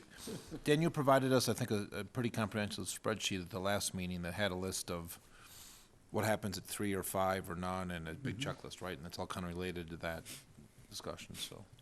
And Adam, we're working on messaging with the RAFTA board. In fact, we spent some time on an agenda item there. We haven't got to the negative side, though, where, you know, the puppy's going to die if you don't vote for this thing. We've not explored that yet. We're working on the positive messaging at the moment. But one of the things that impressed me about the way this poll worked was if you put yourself in the shoes of the poor person answering the phone, when you first ask them about mobility, people's mobility, it's like, okay, how am I going to get to the store, drop off the kids? But what impressed me was, as we asked the questions and people thought more about mobility and buses and trails and cars and congestion, we increased the support. And that, to me, is a really positive trend for the messaging, because just that little 17-minute period, there is messaging going on with the person you're talking to, and we built apparently built support just with his, by asking the questions. That, to me, is a pretty strong indication that we've got something here. Okay, thank you. Thanks for the work. Rachel? Yes, thank you. And I imagine you also didn't ask or test any of the potential opposition arguments to see how strongly they rang with people. I mean, I don't want to believe in those, but, you know, I've been through enough of these campaigns where someone's going to run an ad that says, look, they're doubling their budget, you know, or whatever it is, because I don't know if RAFTA's current budget is 19 million, but, you know, when it's a $19 million ask, they'll be able to say, they're trying to increase their budget by X%, or, you know, so did you test any of the negatives? Because that's what kind of, or even the question of if there were other things on the ballot. And we know we are going to have a Picken County Healthy Community Fund property tax renewal this year with a small increase. So great question, Commissioner, and thank you for asking it. So I think we've always planned and contemplated this as a phased approach. I will tell you that the very first draft of this survey that no one in this room saw but me, I think, had everything in it. It probably would have taken an hour on the phone, and we were contemplating everything. Sure. But we do have approval from the board if this process continues to do another poll. That poll would happen after a lot of good policy work has been done to sharpen the pencil on the program, to refine the ballot language, to refine the project list, to have board direction on probably what that number is going to be for voters. And I think when you refine it and you're not giving people then options, is it 5, is it 3, but this is what the board wants to ask you all, then we're going to have to start looking at not just possible opposition or what could be a possible opposition arguments, but, you know, really also looking at what who the voters want to hear from. Do they want to hear from RAFTA board members? Do they want to hear from elected officials? Do they want to hear from bus drivers? Who do they want to hear from? And I think, so we've had a phased approach and recognized that this is such transportation policy, I think, as you know, is hard for a voter, a taxpayer. It's complicated stuff, and it's been a struggle in all of Colorado to crack that code. And so we've contemplated that this code gets cracked, and the understanding level we have with the community, with voters, with most importantly with taxpayers, is going to take more than one survey, more than one research exercise, and many, many inputs. So to not maybe steal Ralph's thunder, in this program, there's public meetings that are coming soon, open house public meetings. There will be more outreach to elected official boards, commissions, town councils to get their feedback. There's going to be outreach to stakeholder groups like business leaders, community groups, nonprofit. There's a lot of work. We are going to take in many, many, many inputs to make sure that we're building the right program that addresses transportation needs, that has broad support, and can pass. Bob, if I could add just a little bit here. There's a lot of talk down at the State House about potentially having some sort of Gallagher Amendment fix on the ballot this year. Now, I don't know if that will go forward or not, but as property values go up, they have to be readjusted so that the business community carries more weight and private property carries less per Gallagher. And that's really causing some problems in a lot of places across the state that haven't had the commercial growth. And so they're just seeing the residential go down, so it's just creaming school districts and county governments that are some places seeing a 1 2/3 hit of their budget. So they're really struggling on that. I'm just trying to think about the overall potential confusion that may be on the ballot. If there's a Gallagher amendment fix that does something to fix your property taxes will never fall below 7% or 6.5. They're looking at those sort of things because the projections are that the property tax rate will fall down to 6.5 and the business community will be picking up more. They average the entire state's growth rather than do it regionally, which is a problem. And then the second thing, which I think I've discussed with you guys before, but is moving forward, and I know Ray's aware of this, is Bill Ray, excuse me, is that the Denver Metro Chamber has got the Coloradans for Colorado Coalition going to have a measure on the ballot this year for the larger CDOT funding and statewide funding. And they're still doing a lot of polling and working through things, but their last survey was, should there be a 0.5 cent sales tax, 0.62 cent sales tax, or a full 1% sales tax, or a 0.5 and some general fund transfer. The Denver Metro Mayor's caucuses are pushing for a full penny. I have filled in the survey along the lines of the 0.62, but there's likely to be another larger transportation question of some sort on the ballot as well. The current breakdown and the agreed-to ratio would be 45% of those revenues would go to CDOT, 20% would go to cities through your highway user trust fund allocation, 20% would go to counties through their highway user trust fund allocation, and 15% would be dedicated to multimodal purposes. Now, the funds that come to both cities and counties would be flexible so that you could use them for mass transit if you wanted, or you could use them for repaving your roads, kind of whatever you'd like. Those folks are raring to go, and it's a favorable year for everybody, but, you know, we are as dependent on I-70 as we are on 82. And without a larger statewide fix, the Front Range counties are going to go just to their own regional transportation authorities, which can do roads. You don't have to have an RTA for transit. You know, Colorado Springs RTA is primarily roads. And then those areas would get their roads fixed, and people in the rural half of the state would really be on their own. So I'm just saying there's going to be a lot of competing and confusing issues, and several with a transit link in them. I wouldn't want people to think, well, if I vote for that tax, then RAFTA will be fine. Thanks. Thank you. Anyone else? Okay, thank you, Bill. Anybody else in your group have anything to say tonight, Dan, or was that your presentation? That's our presentation. I was remiss. I want to introduce Michael Yang, also from RAFTA. He's the Chief Financial and Administrative Officer. Welcome, Michael. Doing a super job. Welcome, Kurt. Thank you. Thank you all. Thank you all. And thank you for not showing us 58 slides. I can come back. I know you can. Okay, Brian, you're back up on the Regional Transportation Planner. This will be brief. And we did change the title. It's a Regional Transportation Director, just based on where it landed from a funding standpoint. As of the end of last week, and I haven't checked this week, I've been in Denver, we had 3 applicants.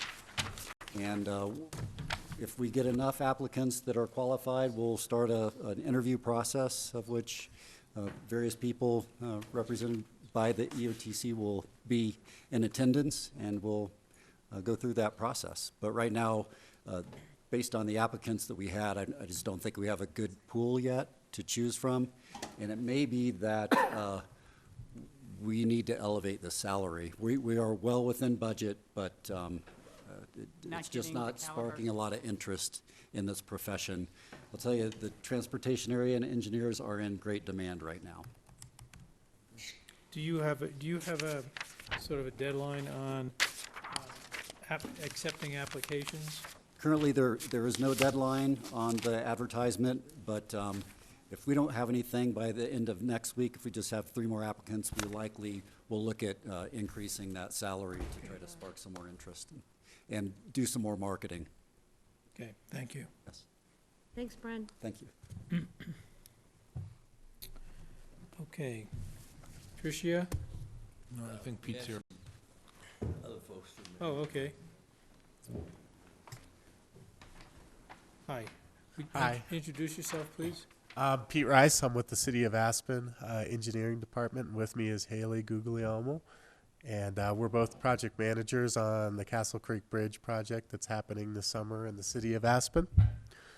I'll do a condensed version, and if you guys have any questions, just interrupt me as I'm going along here.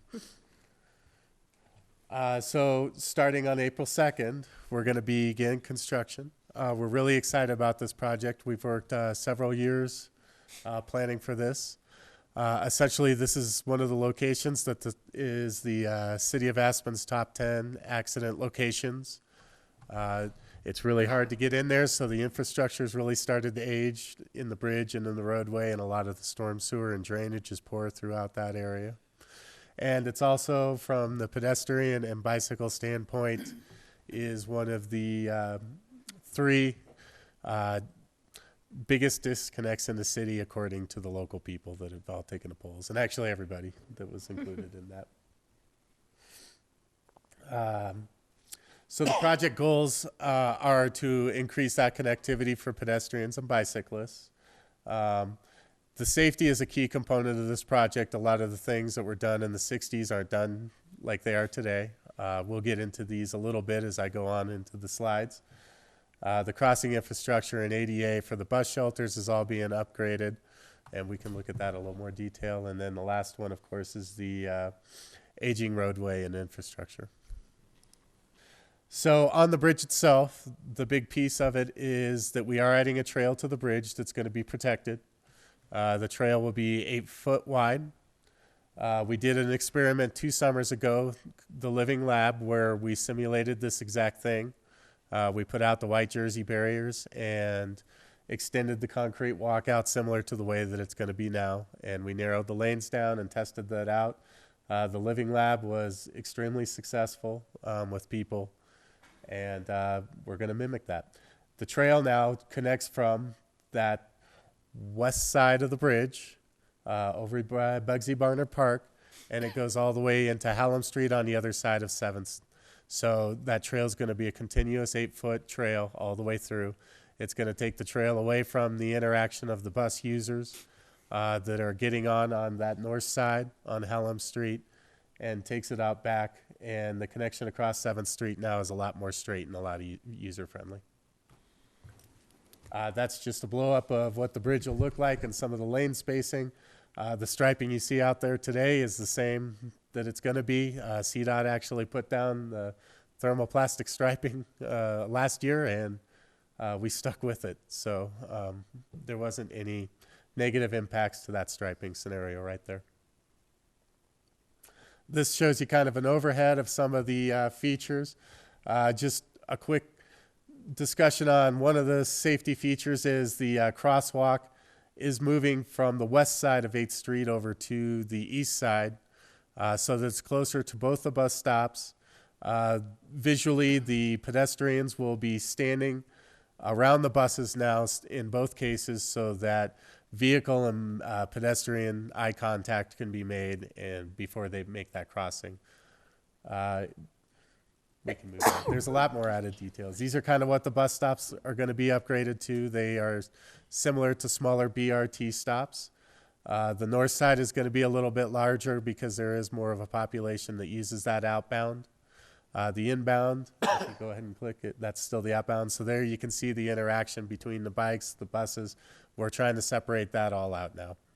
Can I ask a quick question? Yeah. In that slide, how many significant trees are you losing? Well, I can do on I'll start on the south side. The south side is, we are relocating 3 of the big pine trees 2.5 feet back in most cases. Interesting. The But crabapple tree that's nearest to the shelter is being removed, and that's all for that south. So in order to do this, to make that trail width, we had to kind of relocate the road a little bit. And So you're going to relocate significant evergreen spruce trees Yeah. that are in there?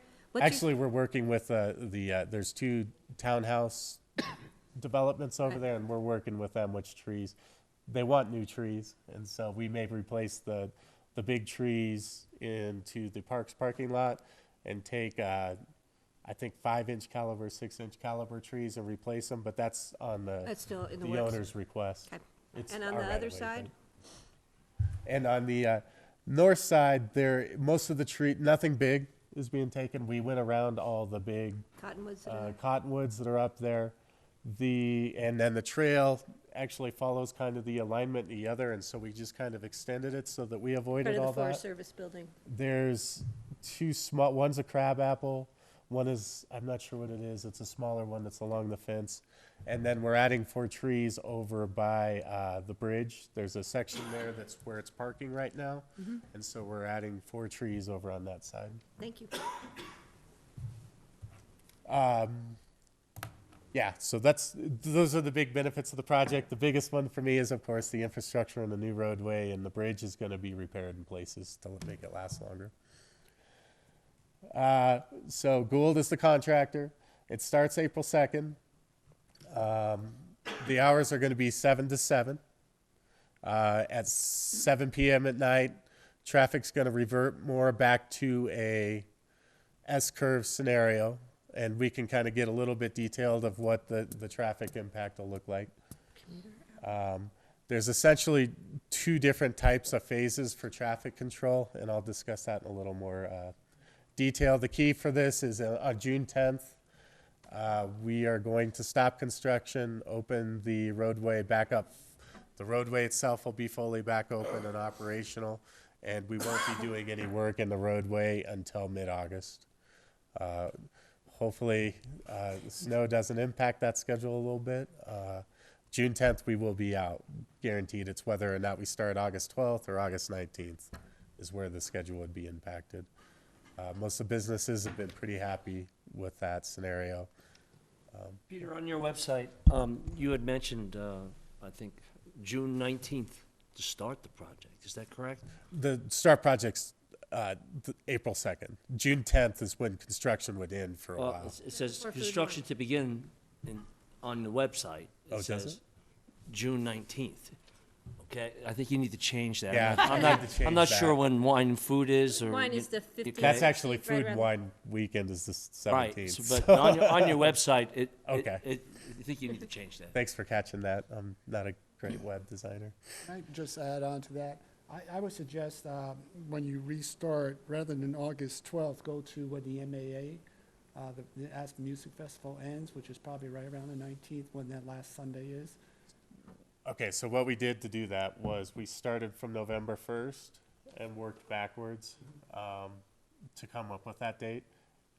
We have a week of flex in there, so if we don't get any snowstorms and we don't, because essentially if the snow starts, we're going to have to not do construction that day because the outbound traffic is using Smuggler Road. And so we can have up to 5 or 6 snow days where we shut down construction and still probably be able to push it back to the end of music tent. I can't guarantee that though. Right, but if you wait till the music festival ends, what does that have to do with snow days? We have no idea. Well, Talking it about how all many is- snow days in the beginning of the season. Yeah, it all kind of impacts how the schedule breaks out. So it's at the Starting in beginning of the April, project. Yeah, so if April's clear, these guys will probably have flexibility in that schedule. I have heard, I don't know if this is fact or fiction, that if you have significant complaints about commuters during commuter hours, you will reconsider your 7 to 7 schedule, east and westbound, because of the impacts. I know you're doing it quote-unquote in the off-season, but we still have significant amount of commuters year-round. So I'm hoping that if you hear from the people who are being directly impacted by having to get caught in your early morning or your late afternoon construction, that you might reconsider. I know that changes your time frame for your construction project as a whole, but we also need to be sensitive, I think, to those commuters. So what would we get complaints about Yeah. powder days, so.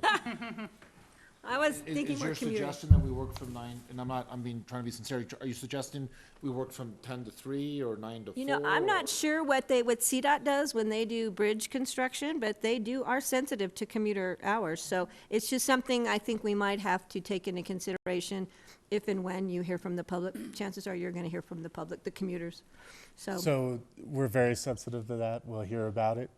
Does that mean you're going to change your hours? Or So you're just what gonna- we do is, I'll get a little bit detailed here. What we're gonna do in the morning hours is we have a set of 7 flaggers out. So let's take the worst case phase scenario where all inbound traffic is always coming inbound on the bridge. Right. So there's always gonna be a lane for inbound. Whether they use 7th, 6th Street, 5th Street, there's gonna be a route for them to take on the bridge. What it looks like varies a little bit throughout the streets because we are going up through the S-curve a little bit. Okay. The outbound would use, during those hours, outbound would use Smuggler Road, with the exception of all buses and 18-wheelers. We're kind of testing the flaggers now to make sure that they're kind of on top of this a little bit. So during the scenario where outbound traffic is being utilized, it's actually the RAFTA buses will actually have quicker times, we think, because essentially they're going to have their own lane, and the flaggers are going to stop traffic at either 4th, 5th, or 6th Street, depending on the scenario of the phase. Defer the regular traffic? Uh-huh. So they stop that outbound traffic that's on Main Street. Buses flip through. They'll probably be held down at 7th Street in Hallam for a couple minutes maybe until you get 2 buses. During the peak hours and stuff like that, sometimes you get those 3 buses coming, Right. 1, 2, 3. So, we'll shift it a little bit. So where I'm going with this is in the mornings, the flaggers aren't going to stop quite as much for those buses going outbound. The inbound will be free, with the exception of getting those buses out. So Oh, I see. it's going to flip You at can night, trade off where over the the bridge with flaggers the are going to buses. time it differently. So you are considering commuter morning and commuter afternoon traffic We in want some people to manner? take the buses. But yes, the commuters, well, I think the hardest want hit people to take them. right now is the contractors. And the other concern, there's a lot of concerns, but the other big one for me is contractors getting concrete and asphalt on timing schedules. Right.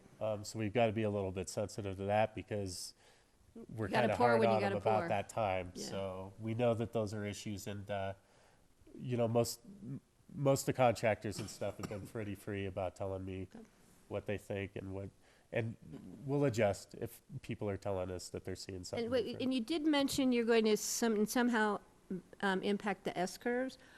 Your past plan was to do significant work in the S-curves, narrowing laneage and moving the median a little bit. Are you still on that track, or has that been backed off? So in general, the S-curves are going to mimic what they are today. We do shift everything around, and we're moving a couple things. But we did testing the snow lab, the whole ordeal, to make sure that snow removal could be provided and that the bus movements could be made. And then just general traffic through there can be tight, especially on snowy conditions when it's icy. That's the part that we struggled the most with, was buses just getting into the traffic.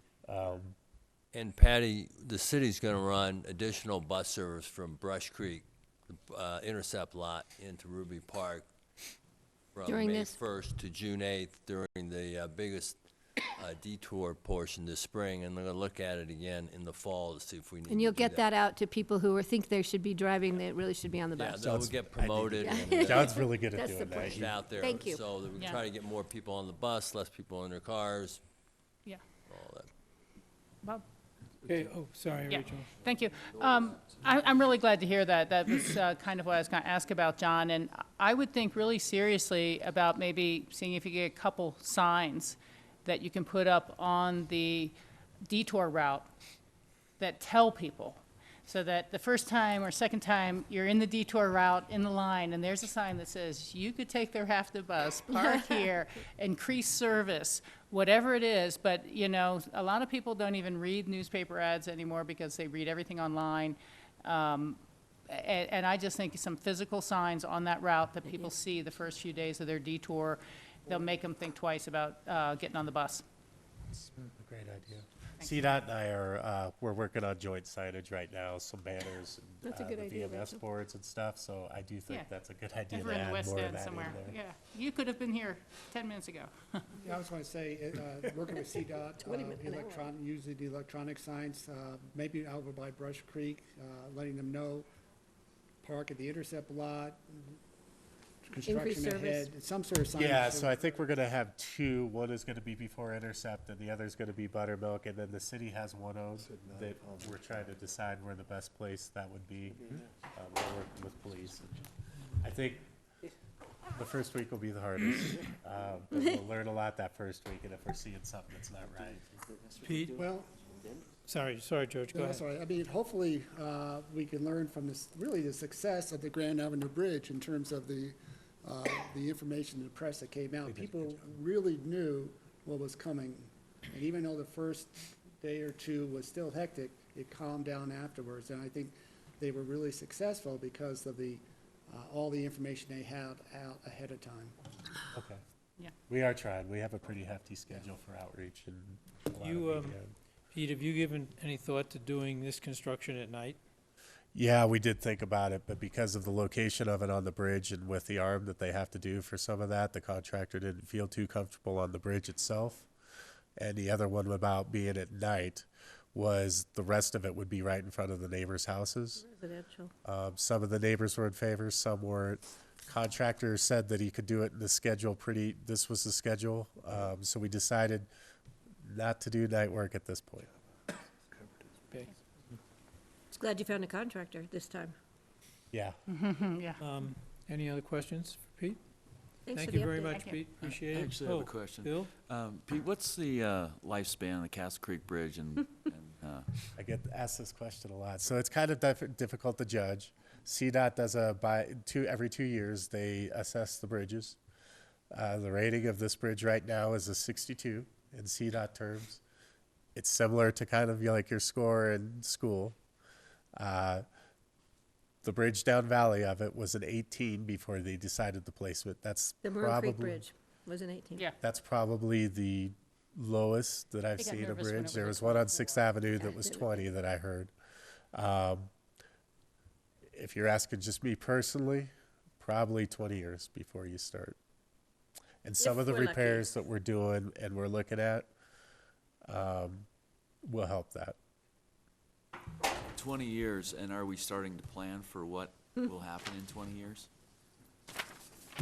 I wouldn't say it's heavily pursued right now, but I would say that between a couple of departments, CDOT's really in control of that. And we are starting kind of to look at what it looks like for State Highway 82 from city limits right now between CDOT and the city in general. And this conversation's going to become You guys set up for us to meet any deeper into the bridge.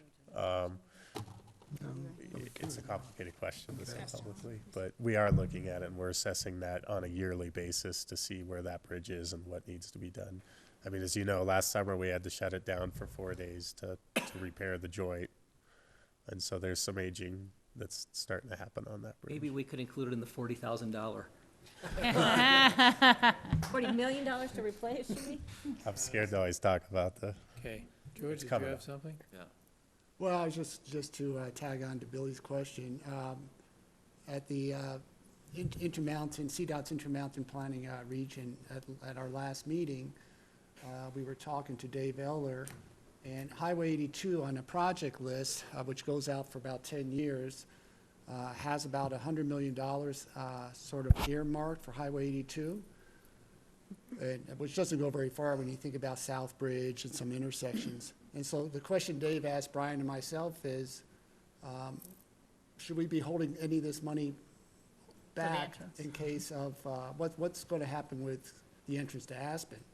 Because their sense is if nothing's going to happen, there's other projects that they could use that $100 million for, or a portion of that. So it's a question CDOT has in terms of what's going to happen with the entrance. There's other jurisdictions that want to utilize those dollars.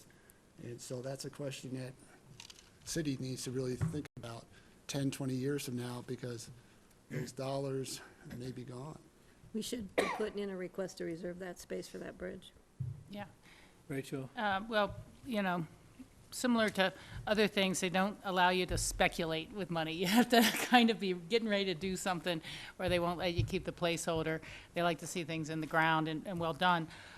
That almost brings up something I was going to ask a consideration of the group on the future agendas, and that is that the Coloradans for Colorado group with the Denver Metro Chamber, which includes a huge coalition of folks, is asking if they can give presentations to various groups to, they're starting to formally ask for support and endorsements.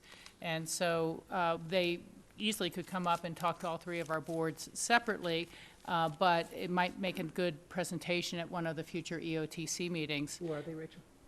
It is the Denver Metro Chamber of Commerce is taking the lead on this, but includes groups like the Front Range Metro Mayors, Club 20, CCI is paying attention, you know, just tens of business groups. It's just everyone who is going to be doing the citizen initiative for a transportation funding measure statewide across the state.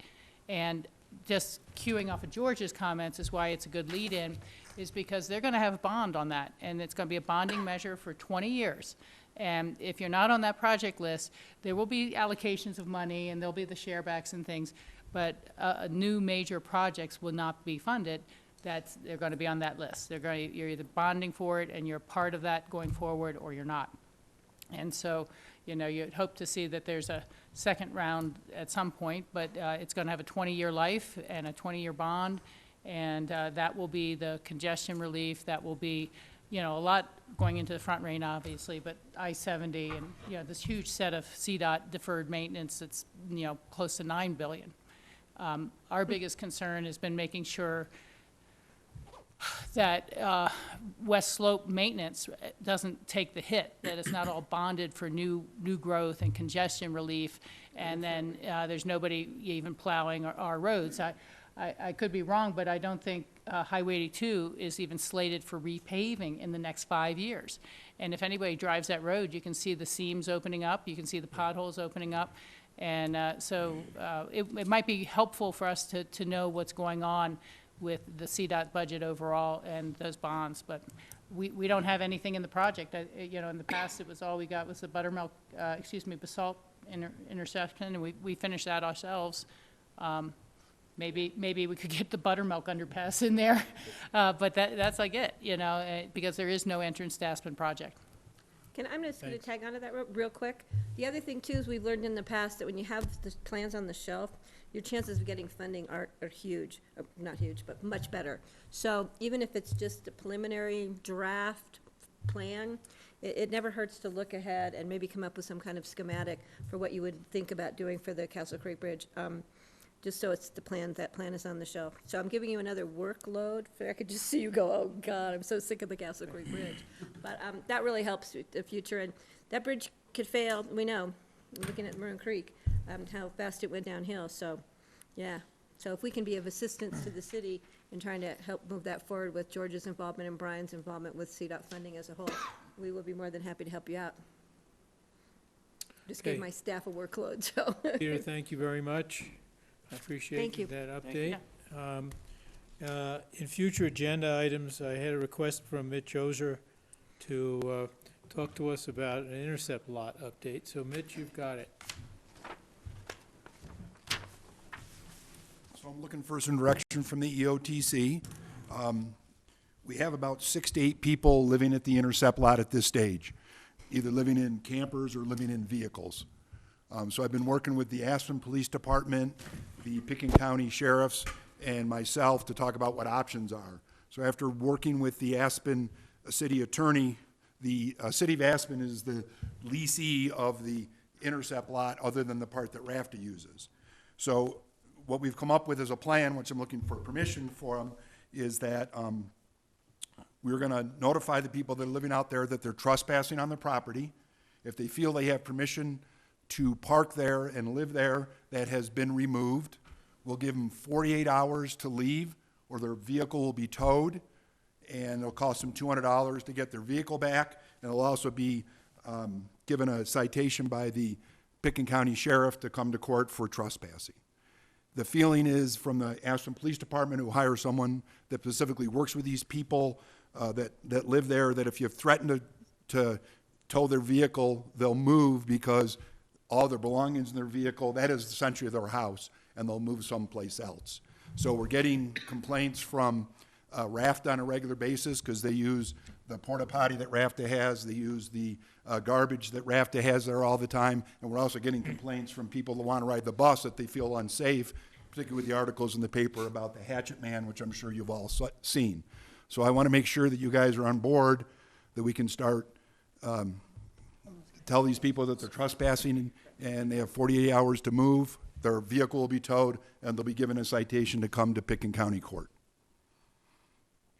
So I have a question. Where will they, I agree that we need to be doing something there because there's issues, but my concern is they're going to move somewhere. So we need to figure out, they're going to move somewhere. It could be Smuggler Road or So that just happened in Southern California, in Orange County, where they cleaned out this homeless area that'd been there for over 20 years, and the people are now moving down into the coastal communities. So do we have a plan for that? Did Joe talk to you guys at the last No. BOCC meeting? No.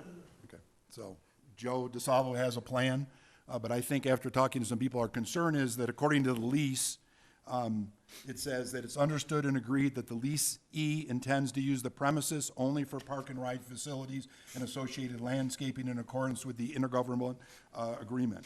Essentially says if we don't do that, then CDOT has the right to take our lease away. So if CDOT finds out we let 10 people live there, they have the right to take the lease away. That's not what I'm saying at all. I'm just saying, do we have a plan for where they're going to go when we move them off the intercept lot? I'm hoping they're going to go to Walmart in Glenwood. Well, I think that John Peacock, who was in part of these discussions, has some, is that, if you don't mind, sir?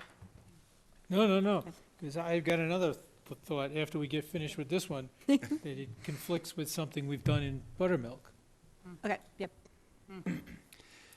Yeah, Patty, I think the question you're raising is a challenging one, and we've started some internal conversations. We're going to be expanding those out. I think the challenge with the intercept lot, as Mitch has laid out, is that we have a requirement as far as the use of the property that we need to meet. Right. The broader concern is that as we pursue a strategy of rousting, basically, where are these folks going to go? And, I think our experience, and I think experience with the city of Aspen and such, is that we're seeing in our open space programs and such that we're having an increasing number of camps in those areas. I know for Pickens County, we removed 50 camps last year alone, moving folks around. To your point, I think there's an immediate concern about wildfire risk as these groups are unmonitored. And so I think in the short term, the sheriff, along with open space and trails and the city police department, is going to be doing continuing some of the policy of moving folks around. So exactly what Mitch is talking about. However, we haven't solved the next problem, which is what you're asking about. Is there a place where we can manage or monitor the population, particularly as we're heading into what's probably going to be a pretty significant wildfire risk season? We're looking a lot like 2013 when we ended up in fire restrictions, I think by May, maybe even a little bit before May that year. So that next set of conversations is one where we are trying to figure out. Joe has been coordinating with the city's parking department, with law enforcement. We've also brought Mind Springs in so that we're going to start to bring mental health workers when we are going through this process of rousting folks, see if we can wrap some services, see if we can get them in a system now. The next step, and it's one that we haven't talked about in a significant way, is there an opportunity then to find a safer place for these folks to go? Because I'm not sure that we can depend on them going to Walmart's parking lot, and not ending up in a place that actually increases public safety risks. So more to come on that. I don't have an answer for you. And I asked these questions opening this discussion up because we'd already had it at the BOCC level, and I thought it'd be good for the rest of the members here to hear this. So. Both the large fire in Boulder a couple summers ago was traced back to homeless camping, and also I think the fire in Summit County last year, the Peak 9 fire. So it's a real concern. So last summer, we, at the Buttermilk parking lot, we allowed overnight parking for a fee. Everybody agree with that? Because that's what we did. I mean, that's what was there. We allowed people in the B part of the lot, which is $6 a day to park for 96 hours, and that was done in conjunction with Jazz Aspen, who requested that we have a place for people to park their vehicles for 4 days, because that's the length of the show. But this was going on way before, this was going on for at least half of the summer. Is that right, Brian? Because I was down there, that's where I went to park, that's where I park my bike before I start a ride.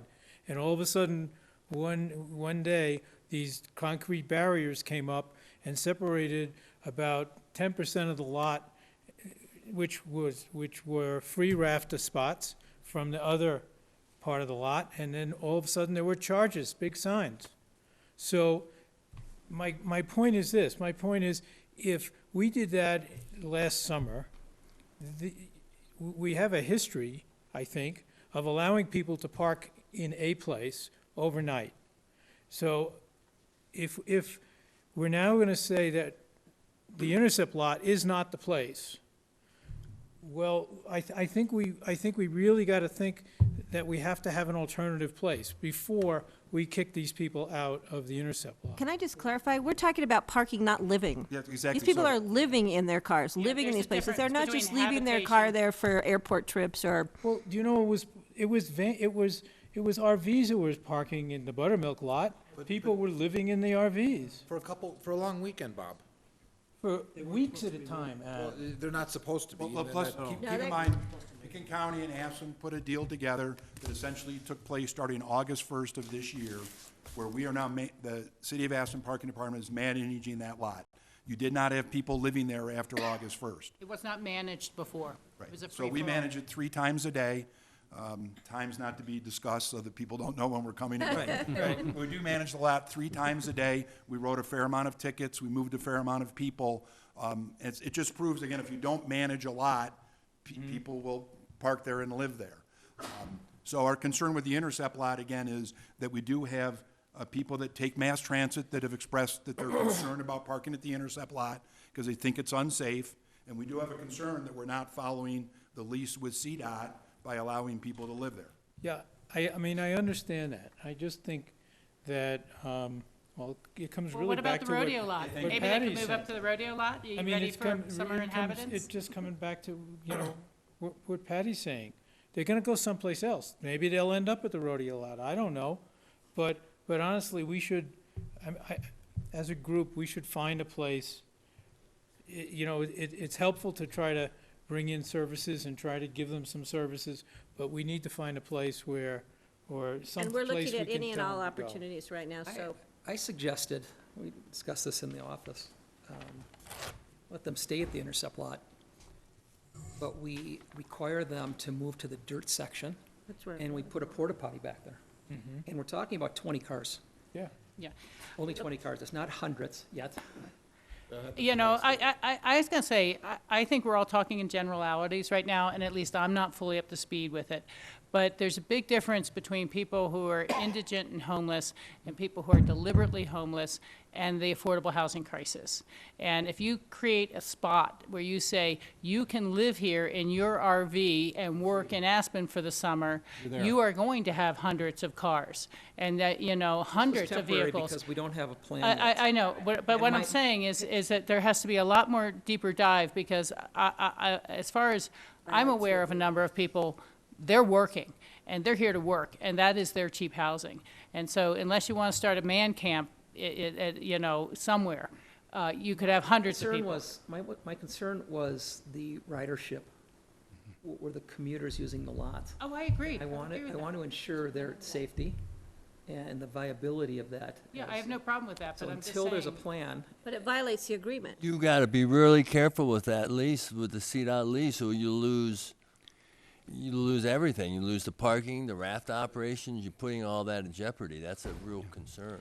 John? If I could suggest, I think it'd be appropriate to task staff, and the county can take lead on convening a meeting of staff, and have us engage the homeless shelter and the homeless community, and see if there is a solution to, if we're rousting from one place, is there an appropriate place that can be stood up quickly? To be honest with you, I don't have any ideas for you guys right now. But we're already in But I that think it's a process. conversation where maybe if staff can collect some facts for you, we can engage the homeless shelter and the homeless community a little bit. Maybe there's something we're not thinking of that can meet these needs.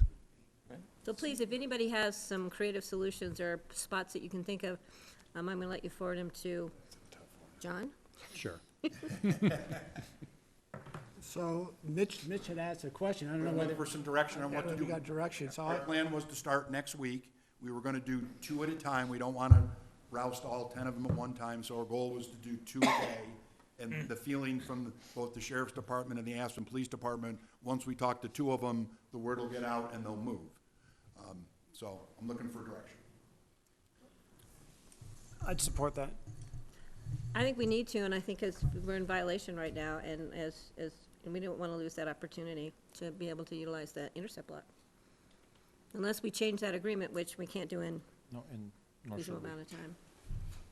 You also have the IGA, between everybody on the EOTC that also helps, what spells out the management of that lot, and it's pretty specific about what the intended use is, and it's not camping, it's parking and special events. There's no good solutions, but I'm pretty sure the worst one is to be violating a lease agreement, because we can talk about other places to put them, but we're not gonna put them in a place where we're putting our lease at risk. And so, on one hand, the 48 hours sounds short, although I'm pretty sure they've been spoken to many times over a long time, and, I think as compassionate as the community is, the wildlife issues is my number one concern, and all the other ones spoken, so I think we need to start moving on this. At the same time, the Mine Spring and homeless shelter is great stuff as well, and we'll try to do the right thing, but. Well, I'm frustrated because I don't think there is a good solution. And I recognize, I recognize the issue with the lease. That is the biggest issue.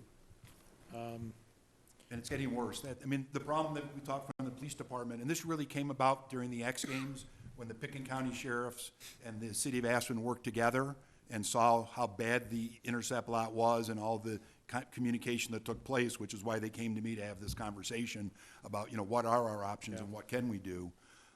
And we're hearing rumors that, people are saying, hey, just go buy a $500 junker and go live at the intercept lot. So I'm concerned when the warm weather comes, we're not gonna have 10 people, we're gonna have 20 or 30 people, and then it's gonna be a lot harder to control. And our hope is to continue to, as the Castle Creek Breach comes, we're continuing to put more vehicles at the intercept lot for people to get on the bus to come to town.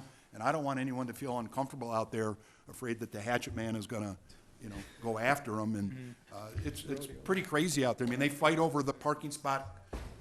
Closest. At 6 o'clock, they fight over the parking spot that's closest to RAFTA so that they can get Wi-Fi so they can play on their computer. So these are people that are, living in their vehicles but have a computer and the ability to do this. But there was a fight out there last week over, but I want that spot because I can get the internet. And the other guy said, no, I got here first. These are the kinds of things that happen every day out there. Steve? Yeah, I know different people over the years who have lived in their vehicles, and I'm not gonna say in public where some of them were living, and some places in Snowmass Village and some places in Aspen city limits and places out in the county where people do what they have to get by. And I've got a feeling that, I think you have to do what you have to do to control the situation at the intercept lot. And I have a feeling that it's going to be the Board of County Commissioners who are going to be the ones mainly having to deal with this, where they're going, and it's a sort of a, it's a health and human service kind of an issue that's our bailiwick. And so I've got some ideas. It'll be, we have to sleep on it and use our creativity to maybe come up with some solutions. Yeah. But I Mitch, know what do you we'll need- be what do you need? soliciting any kind of ideas. If any of you have any ideas on this, it'd be appreciated. What do you need tonight from us? Again, Support to. I just want to make sure, enforce the as I talk to Barry about this option, technically, I manage the lot, so I can do this without your permission, but I felt that it was important to make sure that everyone in this group agreed that they support this idea. If you say no, then I'm going to say I'm not going to do it. So I'm just looking for a thumbs up that we can Is start this there general process. consensus to move forward, even though there isn't a solid option? Yeah, At I this think point? Mitch, you have support? And we're working on other opportunities. As so- Steve said, there's. You know, we're working on it. I totally want to move forward.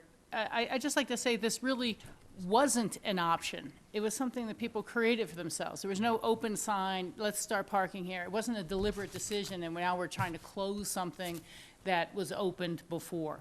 It was something folks were taking advantage of because of their lack of management and the growing housing crisis. I mean, that's what's happening. So I was just going to suggest that it may be worth reaching out to some of the other resort communities that have had similar problems and see if they find any solutions. I know Jackson Hole, a lot of these places are really suffering with it. They may or may not, but maybe it's worth reaching out or talking regionally through CAST or other Northwest groups. Cog would be a good. Yeah, okay, thank you. Mitch? Thank Good. you. And I don't know if I got any real answer on whether people would like to line up a Coloradans for Colorado statewide transportation tax presentation so that folks know what's going on with I would that. support that. I think it'd be valuable. I think that Snowmass would support Seeing that, hearing that presentation. okay. Rachel, for what it's worth, I just, about a year ago, I went down to the Front Range and I got on Metro Mayor's Caucus agenda, and I presented in front of them, and I talked about, I just wanted to introduce myself as a Western Slope mayor, to build a relationship. I talked about collaboration on things when we agreed and constructive dialogue, issues where we disagreed, just to reach out a little bit. And Oh, that's great, that's So- great. Well, I'm sure they'll appreciate it. I'll give you the contact information, and I'm not even sure when the next meeting is set up. We'll see what we can do. And I Okay, will thank reach- you. I'll reach out, I have a connection at Jackson Hole, I've got a connection at Summit County, so I'll reach out to see what they're doing. Also, keep in mind, one of the difficult issues is that Pickens County does not have a no sleeping in your car or camping policy. The city of Aspen does. So the only reason we can do this is because the city of Aspen is the leasee of the back part of the intercept lot. This is what, we know this has been going on, but it took us a while to come up with a plan that we felt could legally hold up, and the city attorney for Aspen said, because we're the leasee, our rules can override any other rule. But the Pickens County Sheriff's the ones that has to issue the ticket. I cannot, and the city of Aspen cannot. Very good. Okay, thank you, Mitch. Sure, thank you, guys. Yeah. Good luck. Anyone else have anything for future agenda? Okay. John? That's it. Next meeting is June 14th. Pickens County is the host and chair. I'm not sure we'll have that still at city council chambers, or we'll be. Probably your chambers still. 'cause I don't think we'll be at the We're new gonna be open building. in July. Unless or- it snows and we move the meeting a couple weeks, so we might be able to be in the new building. Yeah. All right. Get across the bridge. Thank you, Thank you everybody. all. Thank you, Mr. Chairman. Thanks very much. Thank you. Thanks, everyone.